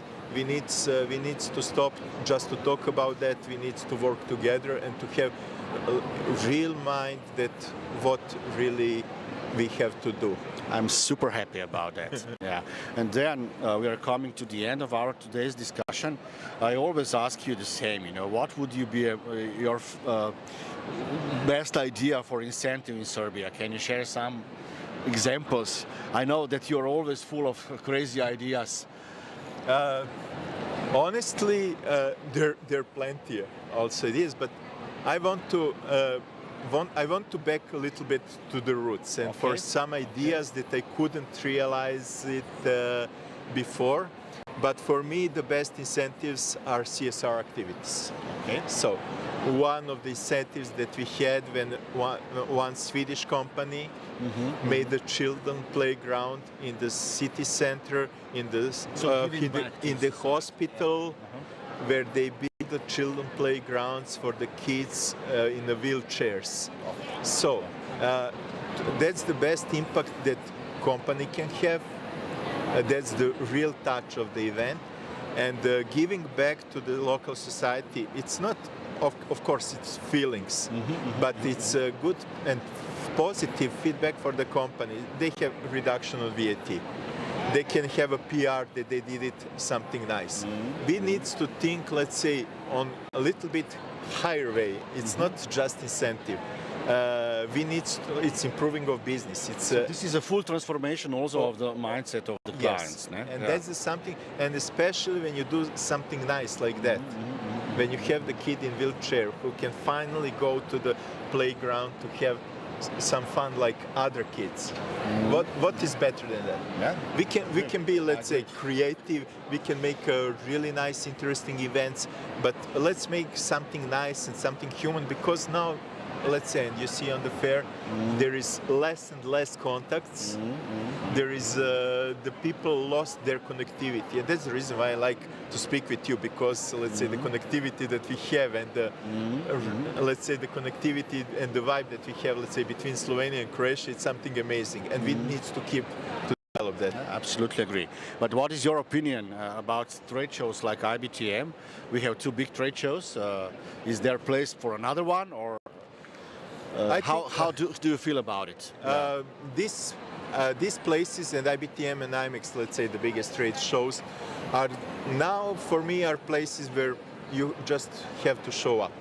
That until the mindset again is changed. I think that we need to be focused on the smaller trade shows. For example, the trade show where you have only incentive agency from some markets, like. Let's say you in Conventa, you're doing a really great job with focusing on this regional market.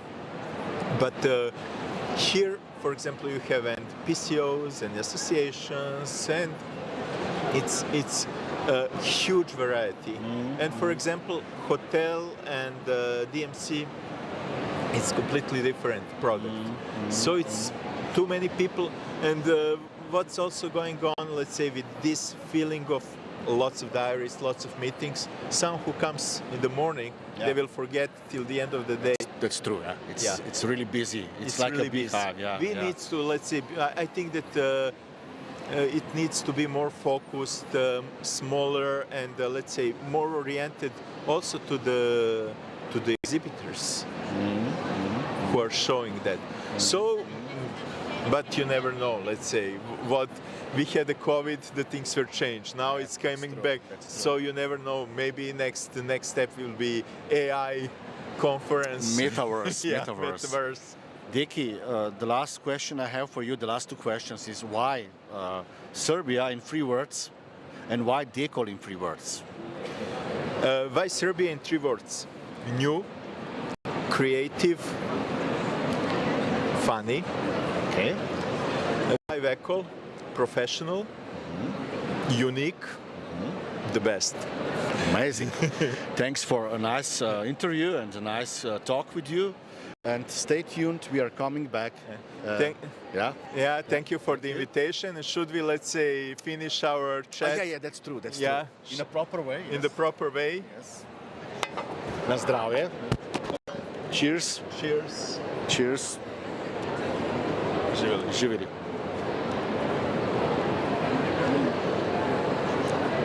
I didn't say that we meet each other again.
guest, Angela Guime, from Incon. And we are going to be talking about the associations because you've been in association world for many years. You are active also now. And I will actually start with what excites you in working with associations. The wonderful thing about working in associations is bringing people together who have a shared interest and building a community around that so that they learn from each other and they also have fun together. How does the old slogan of MPI resonates to you? When we meet, we change the world. Yes, I think all of us during the pandemic, we learned to what meetings is all about, and that worked very well. But we did learn that as soon as the pandemic was over, when we actually met each other in person again, it was like magic. Mm-hmm. What can you say about the marriage between destinations, PCOs, associations? How does it work by your opinion? What is good and what is negative? Is there any good example you can share? I think the word marriage is probably a good way to describe the relationship between all of us. I think one of the most important aspects of a good marriage is listening, and that is something that we are good at as an industry. So we come together at shows like this one, and also through our associations, through IAPCO and INCON and ICA, and we learn to collaborate and work together in a seamless fashion for our clients. You mentioned now 3 associations. We spoke with Gorazd of course, about ICA and with people from ICA. We spoke also with people from IAPCO. What could you tell us about INCON? What is INCON all about? So INCON is a partnership of the leading conference organizers in the world, and the INCON partners, they come together really to learn from each other, to share best practice, really on business. So they are all leaders in their sector, and they share this knowledge, and by doing that then they're in a better position to provide excellent services to their clients. How many members are in INCON? We have 12 companies, and that represents a staff of 3,500 people globally. It's such an interesting thing because let's call it a small association with 12 members. And you know, that on its own is quite unique. How do you see it? It's probably more effective than certain other associations, would you say? Yeah, of course, when you bring 12 chief executives into a room, I suppose it's simpler in some ways, but it's probably where we do have a lot of added value because we're able to have conversations in a way that we trust each other. So we have those kind of open and frank conversations. And I suppose in a lot of larger associations, they can learn that. So by breaking our associations down into smaller groups, into specialty areas, I think we can learn and exchange quite well in that type of format. Mm-hmm. Can you compare IAPCO versus your association?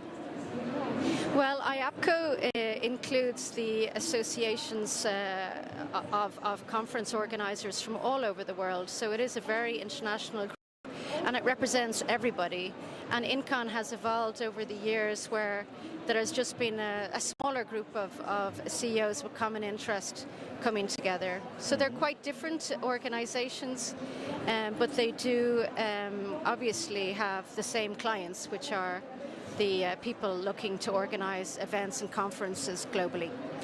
Is there also a trend in your between your members that agencies are becoming, as we call in marketing, full-service agencies, so also offering media buying, media creation, content marketing services, PR, and all other activities? Is this a trend also in your environment? Yeah, absolutely. So I would say, particularly since the pandemic, a lot of the events and conferences company found themselves working in areas and supporting clients in many areas that they hadn't done in the past. And I think what we would do as conferences and event professionals is we follow our clients and we help them in the best way we can. And sometimes when it comes to digital marketing and community building and digital communications, the conference organizer is best placed to advise their clients on how to communicate out to delegates and attendees, maybe better than the standard PR agencies might do. If we talk about PCOs and we talk about agencies, talk about one of the pillars of the meetings industry. And if we look at the meetings industry from your perspective, what would be the big, let's call them challenges, but also great opportunities from your perspective as Incom? Yes, so yesterday I was speaking at the Association Leaders Forum on behalf of ESAE, and one of the things that we talked about was we had a panel on AI, and it's quite interesting because you have people with different perspectives on AI. I would be an advocate for how we can use AI as associations, as conference organizers. So many of us are very busy people, and we often difficult to do everything in a day, and I think that this technology is helping us. It's like having your own virtual administration assistant, but it's also helping us to think about things in a creative way and think about things in a different way than the way we would have done it in the past. And I think unless we really get a grasp on how to leverage AI, how to leverage digital, we might find that we will no longer be able to compete in such a fast-paced environment. Do you think the AI can deliver also solutions to some of the other problems? Like, we know that we see that the landscape is changing. There are huge investments happening, for instance, in the Middle East. There are very big investments happening in Asia, in China. Europe, in many ways, is perhaps not as progressive. Do you think that we could kind of resolve certain challenges with AI in kind of catching up with certain challenges that Europe experiences because perhaps it's not building that many new venues, not that, you know, it is also a population of people that are getting older. So do you see there as a combination and a challenge? Yeah, I'm not an expert on things like healthcare, but certainly that is an area that I have heard anecdotal evidence where AI is going to be able to maybe help us innovate in the area of healthcare. But I think in our industry, where we're organizing events and we're bringing people together from all over the world, the AI can help us with our engagement with our members, because we're able to reach them with interesting communication, with personalized communication. With the AI, we will also have more data on our delegates, so we'll have a much better idea of what actually they want to talk about and why they want to come to a particular part of the world to talk about those topics. We talked about these 2 days a lot about how to engage participants, and associations many of them are really good in that, but some of them are really old school, I would say, like plenary sessions by plenary sessions and so on. How can you, what can you suggest to our audience? How can we engage association participants better so that they are always in the focus, always in the center of, I would say, of the events itself? I can go back to our analogy at the beginning of our session today on the marriage.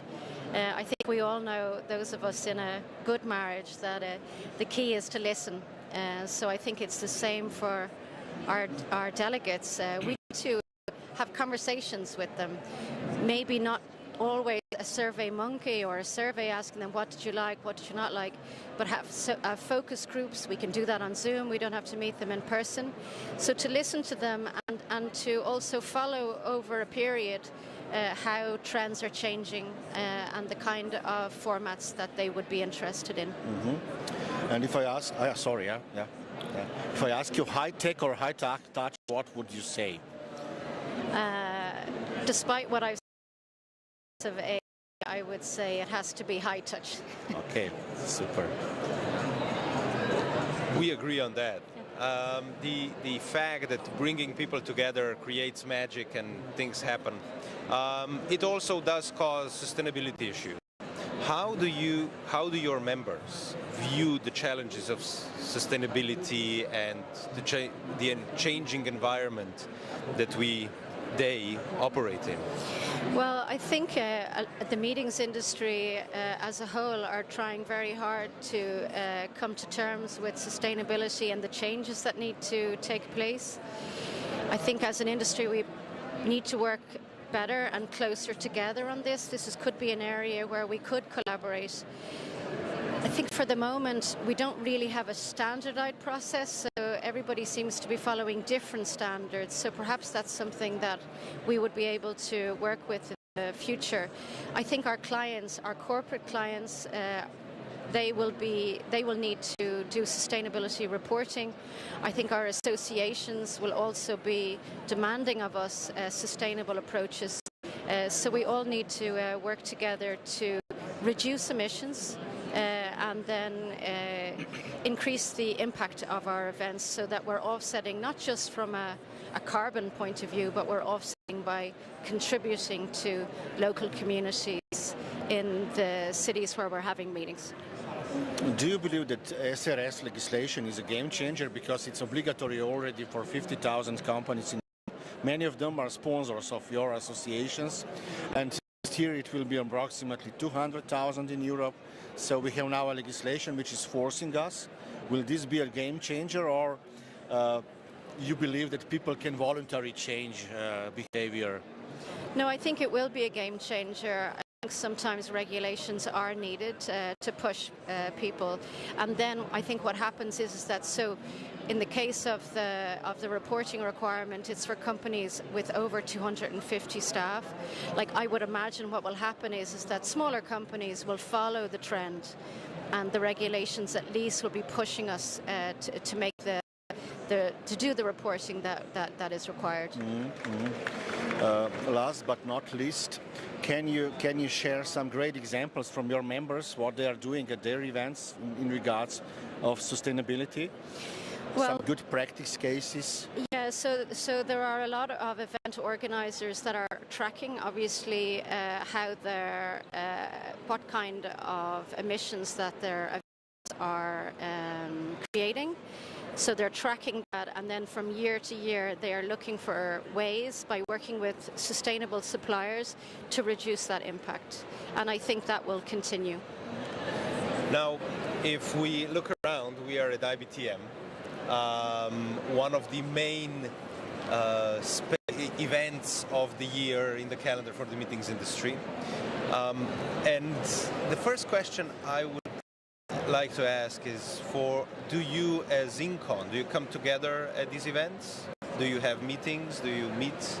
Is everybody here? Yeah, I suppose we can also look at that from an environmental perspective, because yes, some of these international meetings that take place, we would all come separately for our different interests, and then what we do is that we tag an Incon meeting then at the end of it. So we will have an Incon board meeting now tomorrow afternoon. So it means that there's just one flight for everybody. And it's similar with other industry meetings that are taking place during the year. How many meetings do you have usually a year? We have 3. 3? Yeah. Because I know you had one in Ljubljana, so yes, there you go. We had the best in Ljubljana. But if we go back to IBTM as a kind of one of the must-do events, let's call them this way, how do you see the industry going forward? Because talking about conferences, this in a way is a conference. We could kind of tag it like that. It is a trade show, but a lot of people meet here. There is a lot of exchange of knowledge. How do you see events like this also in future delivered to your members as Incon? Are they on the right track? Are there things that you are expecting of them, or do you see things change? Well, I think one of the things that we did learn on the back of the pandemic, I think the number of meetings that are happening globally have to a certain extent decreased, because we realized that we can do some of our meetings online, but then we really do need to meet in person on a regular basis. So I think these meetings will continue. And people then focus their efforts around certain meetings during the year, and then we run obviously quite a lot then as well on Zoom. Yesterday I mentioned that we had the Association Leaders Forum, so that brings together associations for their education program, and I think education programs like that for associations are really important, because if you want associations to come to a big show like this and to meet all the different suppliers and destinations where they can have their meeting, if they tie that with good education the day before or the morning of, I think then there's added value for all parties. Let me finish slowly with the question I have for you, the last one. Why should somebody work with PCO? I was a PCO too for a long time, so it's interesting to hear your comment. Why any associations needs a PCO at all? Because AI is here, you know. It's like a football. Everybody knows how to organize events. There are so many selectors, you know, like in football.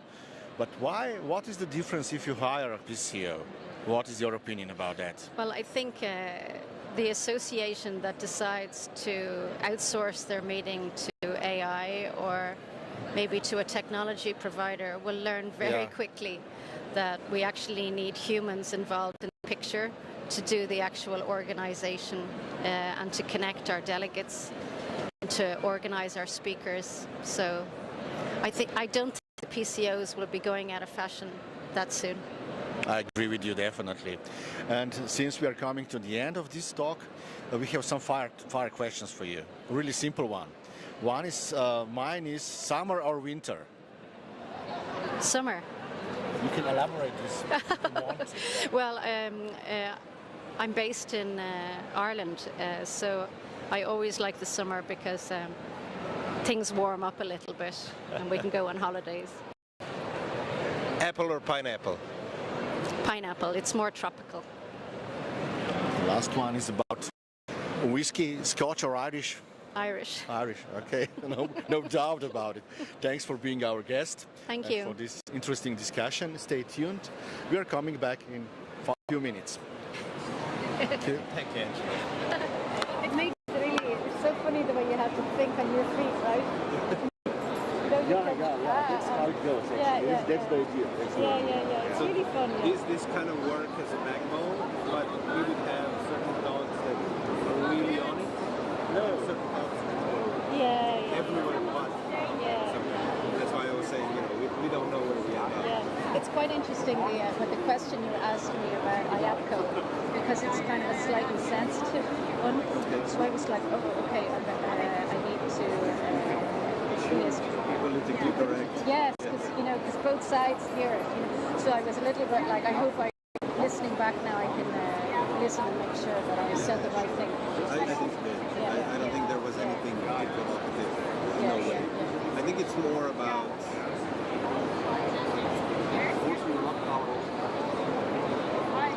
you have such a specific function because you talk to such a small association that you basically create a safe space that larger events don't. And I understand we have the same, we have EUC with ENET precisely for that purpose. Because we can talk, the 8 of us, we can talk about things that we cannot ask for. Yeah, exactly. And actually what we have done is within Econ, we have subgroups. So we have one which is the technology directors. And so right now the technology directors are all talking about should it be co-pilot, should it be this, and they are just learning from each other, and they are competitors. And our technology directors don't feel like competitors. And then we have marketing and digital marketing people who say, idea. I think by breaking down into smaller groups, it's a bit of a... I don't think that IAPCO would feel threatened by saying that, because there are certain environments where certain conversations can take place. Yeah. Of course, so this is great. Yeah. Great. Thanks so much. This conversation is kind of the missing link, because we've had, we have different sides. Yeah, exactly. And we had IAPCO, and talking about IAPCO, we had actually, the CMA. We had all of these kind of already dimensions or IBTMs in previous editions. So it also is kind of fitting very well into the picture that we are painting in the show. Because you can always go back and say, sometimes it's funny. Sometimes like, oh my God, this really went. What did I say last year? Exactly. Yeah. And I think that's very good.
with Gorazd, now completely changed our layout, and instead of one to talk to, we have three.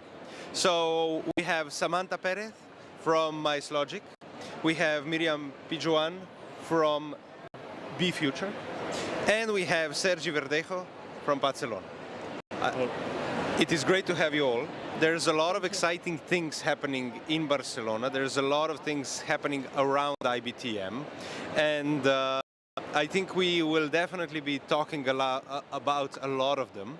But let's start with the first question, and that is that the General Director of Microsoft in Southeast Europe,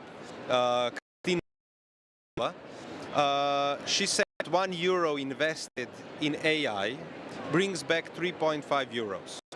Companies who invest in AI get their investment back in 14 months. What are your thoughts on this? And I'll start with you. Okay, thank you. Well, first of all, thank you for having us. As you mentioned, I'm part of the Be Future project, which is an European project that tries to help the business event sector to face the future, and to transform, to face like the technology changes and so on. So I'm putting this in context because I'm no expert on technology. So I don't know if really €1 invested in AI, it transforms in 3.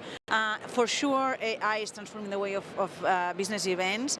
AI, it improves operations, processes, and for sure it will take over some works that are now very repetitive, let's say.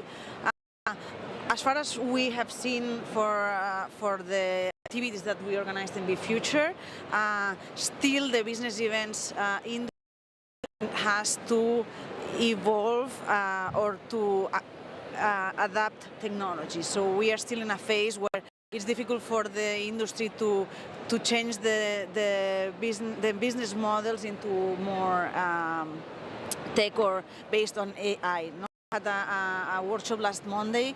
We had 10 pitches of 10 different organizations that had a project idea that want to accelerate. Most of these organizations, most of these projects were not AI-based or even not technology-based. So I think that there's a big, there's a lot of potential for AI in the future, but the business events industry still is maybe a little bit behind and needs to start adopting technology, not only AI. Well, I wasn't aware of this exact number of returning of your investment, but what I know for sure is that AI is not something that we must invest on because we have, and now I'm talking from Bachelor, which is an event company, from our perspective. And because it's not something that we want to because we are predisposed to adopt technology because we like it. It's something that it's being demanded from us already by our customers, by projects we're working on. So it's, but not only because customers want to integrate AI because they see it as a tool and they want their workers to get familiar with that. But it's something that it's helping us to create more attractive presentations or more attractive proposals. So it's not only something that it's being that we are being driven to because we want to. It's something that is being required from us already. So for sure, we are putting our thoughts there, and we are already developing. We have developed products and services that are AI-based. Because we really believe that it's one option that we are witnessing right now, and it's a wave that we want to surf on it. Well, in terms of the number, it is clear that it has to have an ROI, otherwise you would not invest on it. And what I believe is depend on the project. Some projects, it will depend on how much you apply, how much automation you get out of the process, and how much adoption you get from the company. And that will give you the ROI. So a specific number, I think, is hard to say. I think it is more applicable to based on what projects you apply it to, and the level of adoption and how it works for you. Yeah, Samantha, we will talk about your use of AI. How do you use the AI tools in your daily practice? Well, I'm a global consultant, international, and I do apply. We're also jumping into, I partner with other consultancy firms, and we are working already on projects for AI. Applied primarily to automation, optimization of sales processes. I'll say my expertise, I have an expertise on automation. So this is where we are heading. We're at early stages. Early adopters will go first. Yeah. But there's still a lot of companies, like they want to see what is going to happen. But early adopters will be the disrupted ones. So. I just want to ask more. There is a lot of hoteliers, your clients actually. Is it possible that this will not be the day where AI will replace what is happening here? Meetings we see here in front of us? No. No. No. It has to do with the value. This is value. Being here brings you value because, again, networking connection is not so much the organization, it's who you see and what are you aiming. Just being here, seeing that you have not even predicted to see here, that's already valuable. Not even how much business you may get out of it. It's just being here is valuable. So AI will help you basically with as an enabler to do things faster or better. But it will never substitute this. It never did, like virtual never substitute networking events or events. It won't happen. But it will transform the way we do things, or the way we come here, but not the fact that. Now, I have a question for you, Miriam. You mentioned Future as your project. I think it was last year was the first one, was it? Last year was the first time. And I've heard really good stuff about it, really thought-provoking content. You mentioned a little bit about there's pitching, not necessarily just AI, but could you tell us a little bit more about what happens there and what actually were the outcomes this year? Well, so during the year we've been working in several think tanks, interviews of the industry in order to see where the industry is going. And with all this information, we published a white paper that we presented on Monday in this event. And what we tried to design a little bit in this white paper, it doesn't answer to all the questions that we have. Sure, I think there's no specific answers, but we try to identify actions that will help the transformation of the sector. So we define 4 pillars. One of them is technology, another one is sustainability, another one is impact and also talent. And then the outcomes is that we need to apply this transformation to these business models a little bit in every part of them. So it depends on the type of organization, the type of event, or the type of also the size of the organizations. The importance is to start for something, this transformation, little by little, to achieve better results, because the industry, as you were mentioning, events will stay and will stay relevant in the future, but maybe some of the organizations, as we know them now, disappear. So we need this transformation to ensure that we are still relevant in this future. So what the outcomes is this, that we need to start thinking that business as usual maybe will stop working, and we need to face that we are in a more sustainable world, so we will need to add some tools that help us be more sustainable by the means of AI or technologies or not. We will also need to apply these tools to make talent more to provide new skills. Well, so that we need to adopt this transformation, and technology is one good enabler to provide this. Should we be afraid of artificial intelligence? There are many people afraid about it. They think that we will lose our jobs and the world will end. What do you think about it? Uh, that's a good question. There's always jobs being destroyed, and there will be jobs being created. I mean, it's like I don't know you have heard about that, but in the mid 18th century, I think there's the first. I think it's the first considered working class movement. It was called Ludism. Yeah, they fought for the destructions of new machinery in the textile industry that will put people out of their jobs, because machines can do it, the same job in less amount of time and faster and with more quality. So, and now we are in the 21st century, and we know that the people is still having jobs despite new technology.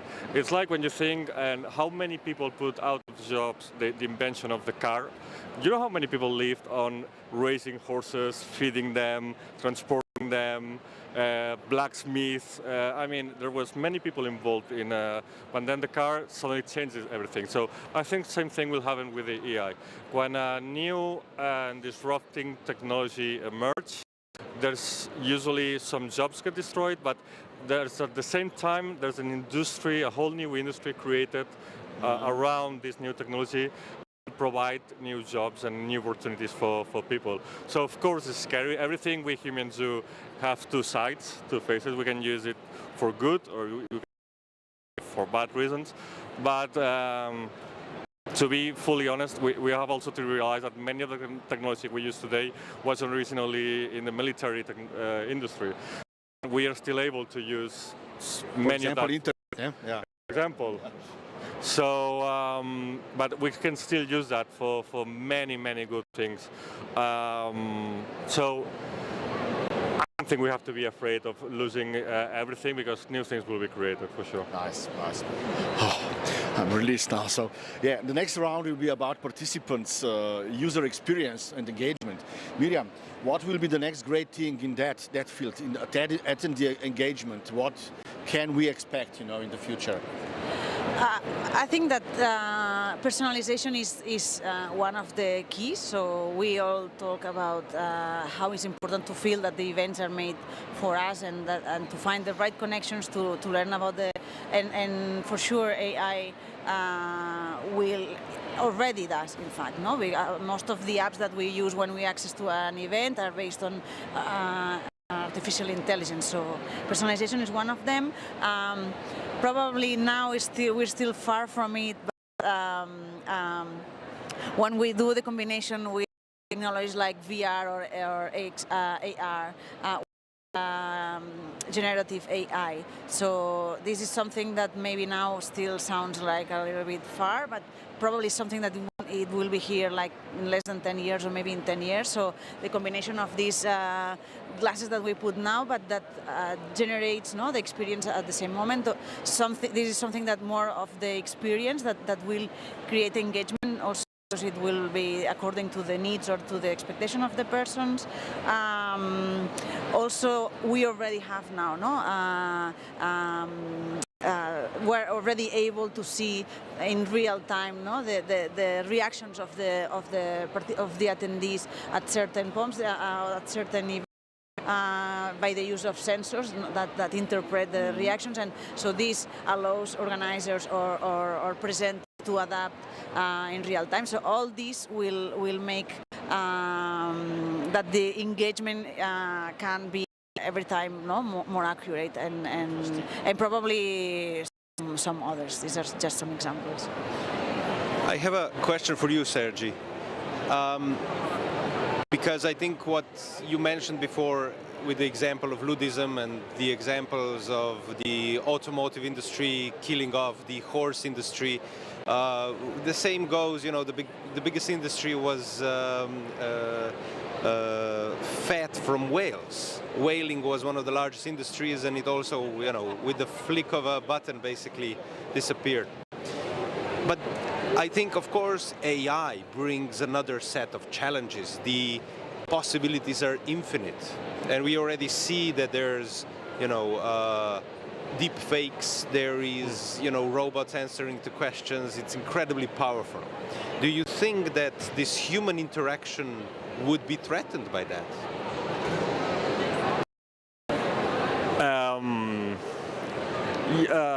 The thing is that how I see that, we are not starting from a heavenly place where there's no lies, and AI has come to put everything upside down. I mean, we can you can get a lot of disinformation using, let's call them, traditional means of information. I mean, there's manipulation, something that has always existed and always will be. So the thing is that we have to get the tools to catch up with EA. So I'm quite sure that from looking now at Jurassic Park, the first movie, my children will think that's lame, because it's obvious that that's a fake dinosaur there, because that shadow is not right and everything is not right. But I remember at the movie theater when I first saw that movie, that all the audience was like, wow, that's a real dinosaur. So we have to catch up with that, and to be able to see what's true and what's not true. But it's getting harder, that's for sure. But we can also use the same tools that some people might or will use to do mischievous things. We can use them to, for example, in our company, Barcelona, we have developed a tool that helps attendees to an event or to a congress to have their answers, find the solution for their troubles in a faster way than never before, thanks to a chatbot of EA that has all the information of the event, knows everything, and he can respond faster and sometimes even better than a human being. But like she was saying before, there are things that I think that will never ever be replaced by things like creativity or empathy, or it's like EA optimizes things, but humans will inspire those things to get organized. It's a good example. We were speaking about this also yesterday, and there was a comment we've had in a conversation. That can we say that AI is smart? It's not smart. It just can process a lot of information. It doesn't know necessarily what to do with that information or how we need it. So it's a really great tool, and you have to know how to use it. Now, talking about this sort of elements of our communication, there is one that I would like to ask you, and that is personalization. How do you see personalization in large events such as IBTM, for example, happening right here in front of us? Well, I would start by event registration. It takes over 15 minutes to register an IBTM. When we come here every year for the last 12 years, how easy would that be just to have a profile already built up on, and with a prompt that you get in, you even search for those that you would like to meet, the professionals. It's very hard to find, forget about using the search, because you don't get to see, there's 4,000 something, and it's impossible. So there's some certain basic things that you can, by applying a little bit of AI, it will be so much easier, so much easier. So that would be also the matching. Again, matching agendas. I heard someone, some professionals have decided not to come because the matching previously has not been so well done. Use AI. If you prompt what you would like to meet, and then have AI also matching your preferences. Instead of going by country, you have to click every country that you would like to see, which is, again, those are repetitive tasks that you can really adapt easily. Yeah. So that's nice, actually. These are instructions for the organizers for the future. Yeah, these are just ideas. Just ideas. Well, as I promise you, we will not do all the rounds we think, but I will finish with the last questions to all high tech or high touch? And all of you should reply in your words, what do you feel about it? So you already touched this, but let's try to figure out what do you think about it. So high tech or high touch? I think we already mentioned also this. Technology is not the means; it's like the tool. So high tech might help us to have a better touch, but at the end, the business events industry or the events industry in general also, it's made about contact, about relations, about experiences, about acquiring knowledge, and for sure technology in the future will be able to combine every time more of this, but we are using, and I hope that we and even new generations or more digital generations will still be in need of these human interactions, and still I think that this serendipity that now it's a word that sometimes come up, still is not replaced by machines. So for me, I think high tech is important because it allows a lot of things, but events industry is linked to personal touch.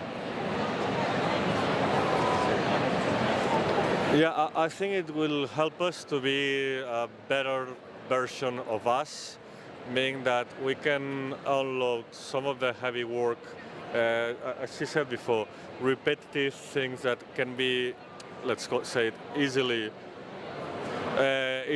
embedded in a AI system, and without this burden, let's call it like that, we are free to do what we really are good at, which is create, which is feeling or having a hunch and knowing what the other one is thinking or what he's willing or what he's looking for, and yeah, I think it's going to help us a lot to be better organizers, but also to enjoy a lot more when we attend to one event. But I'm absolutely convinced by that.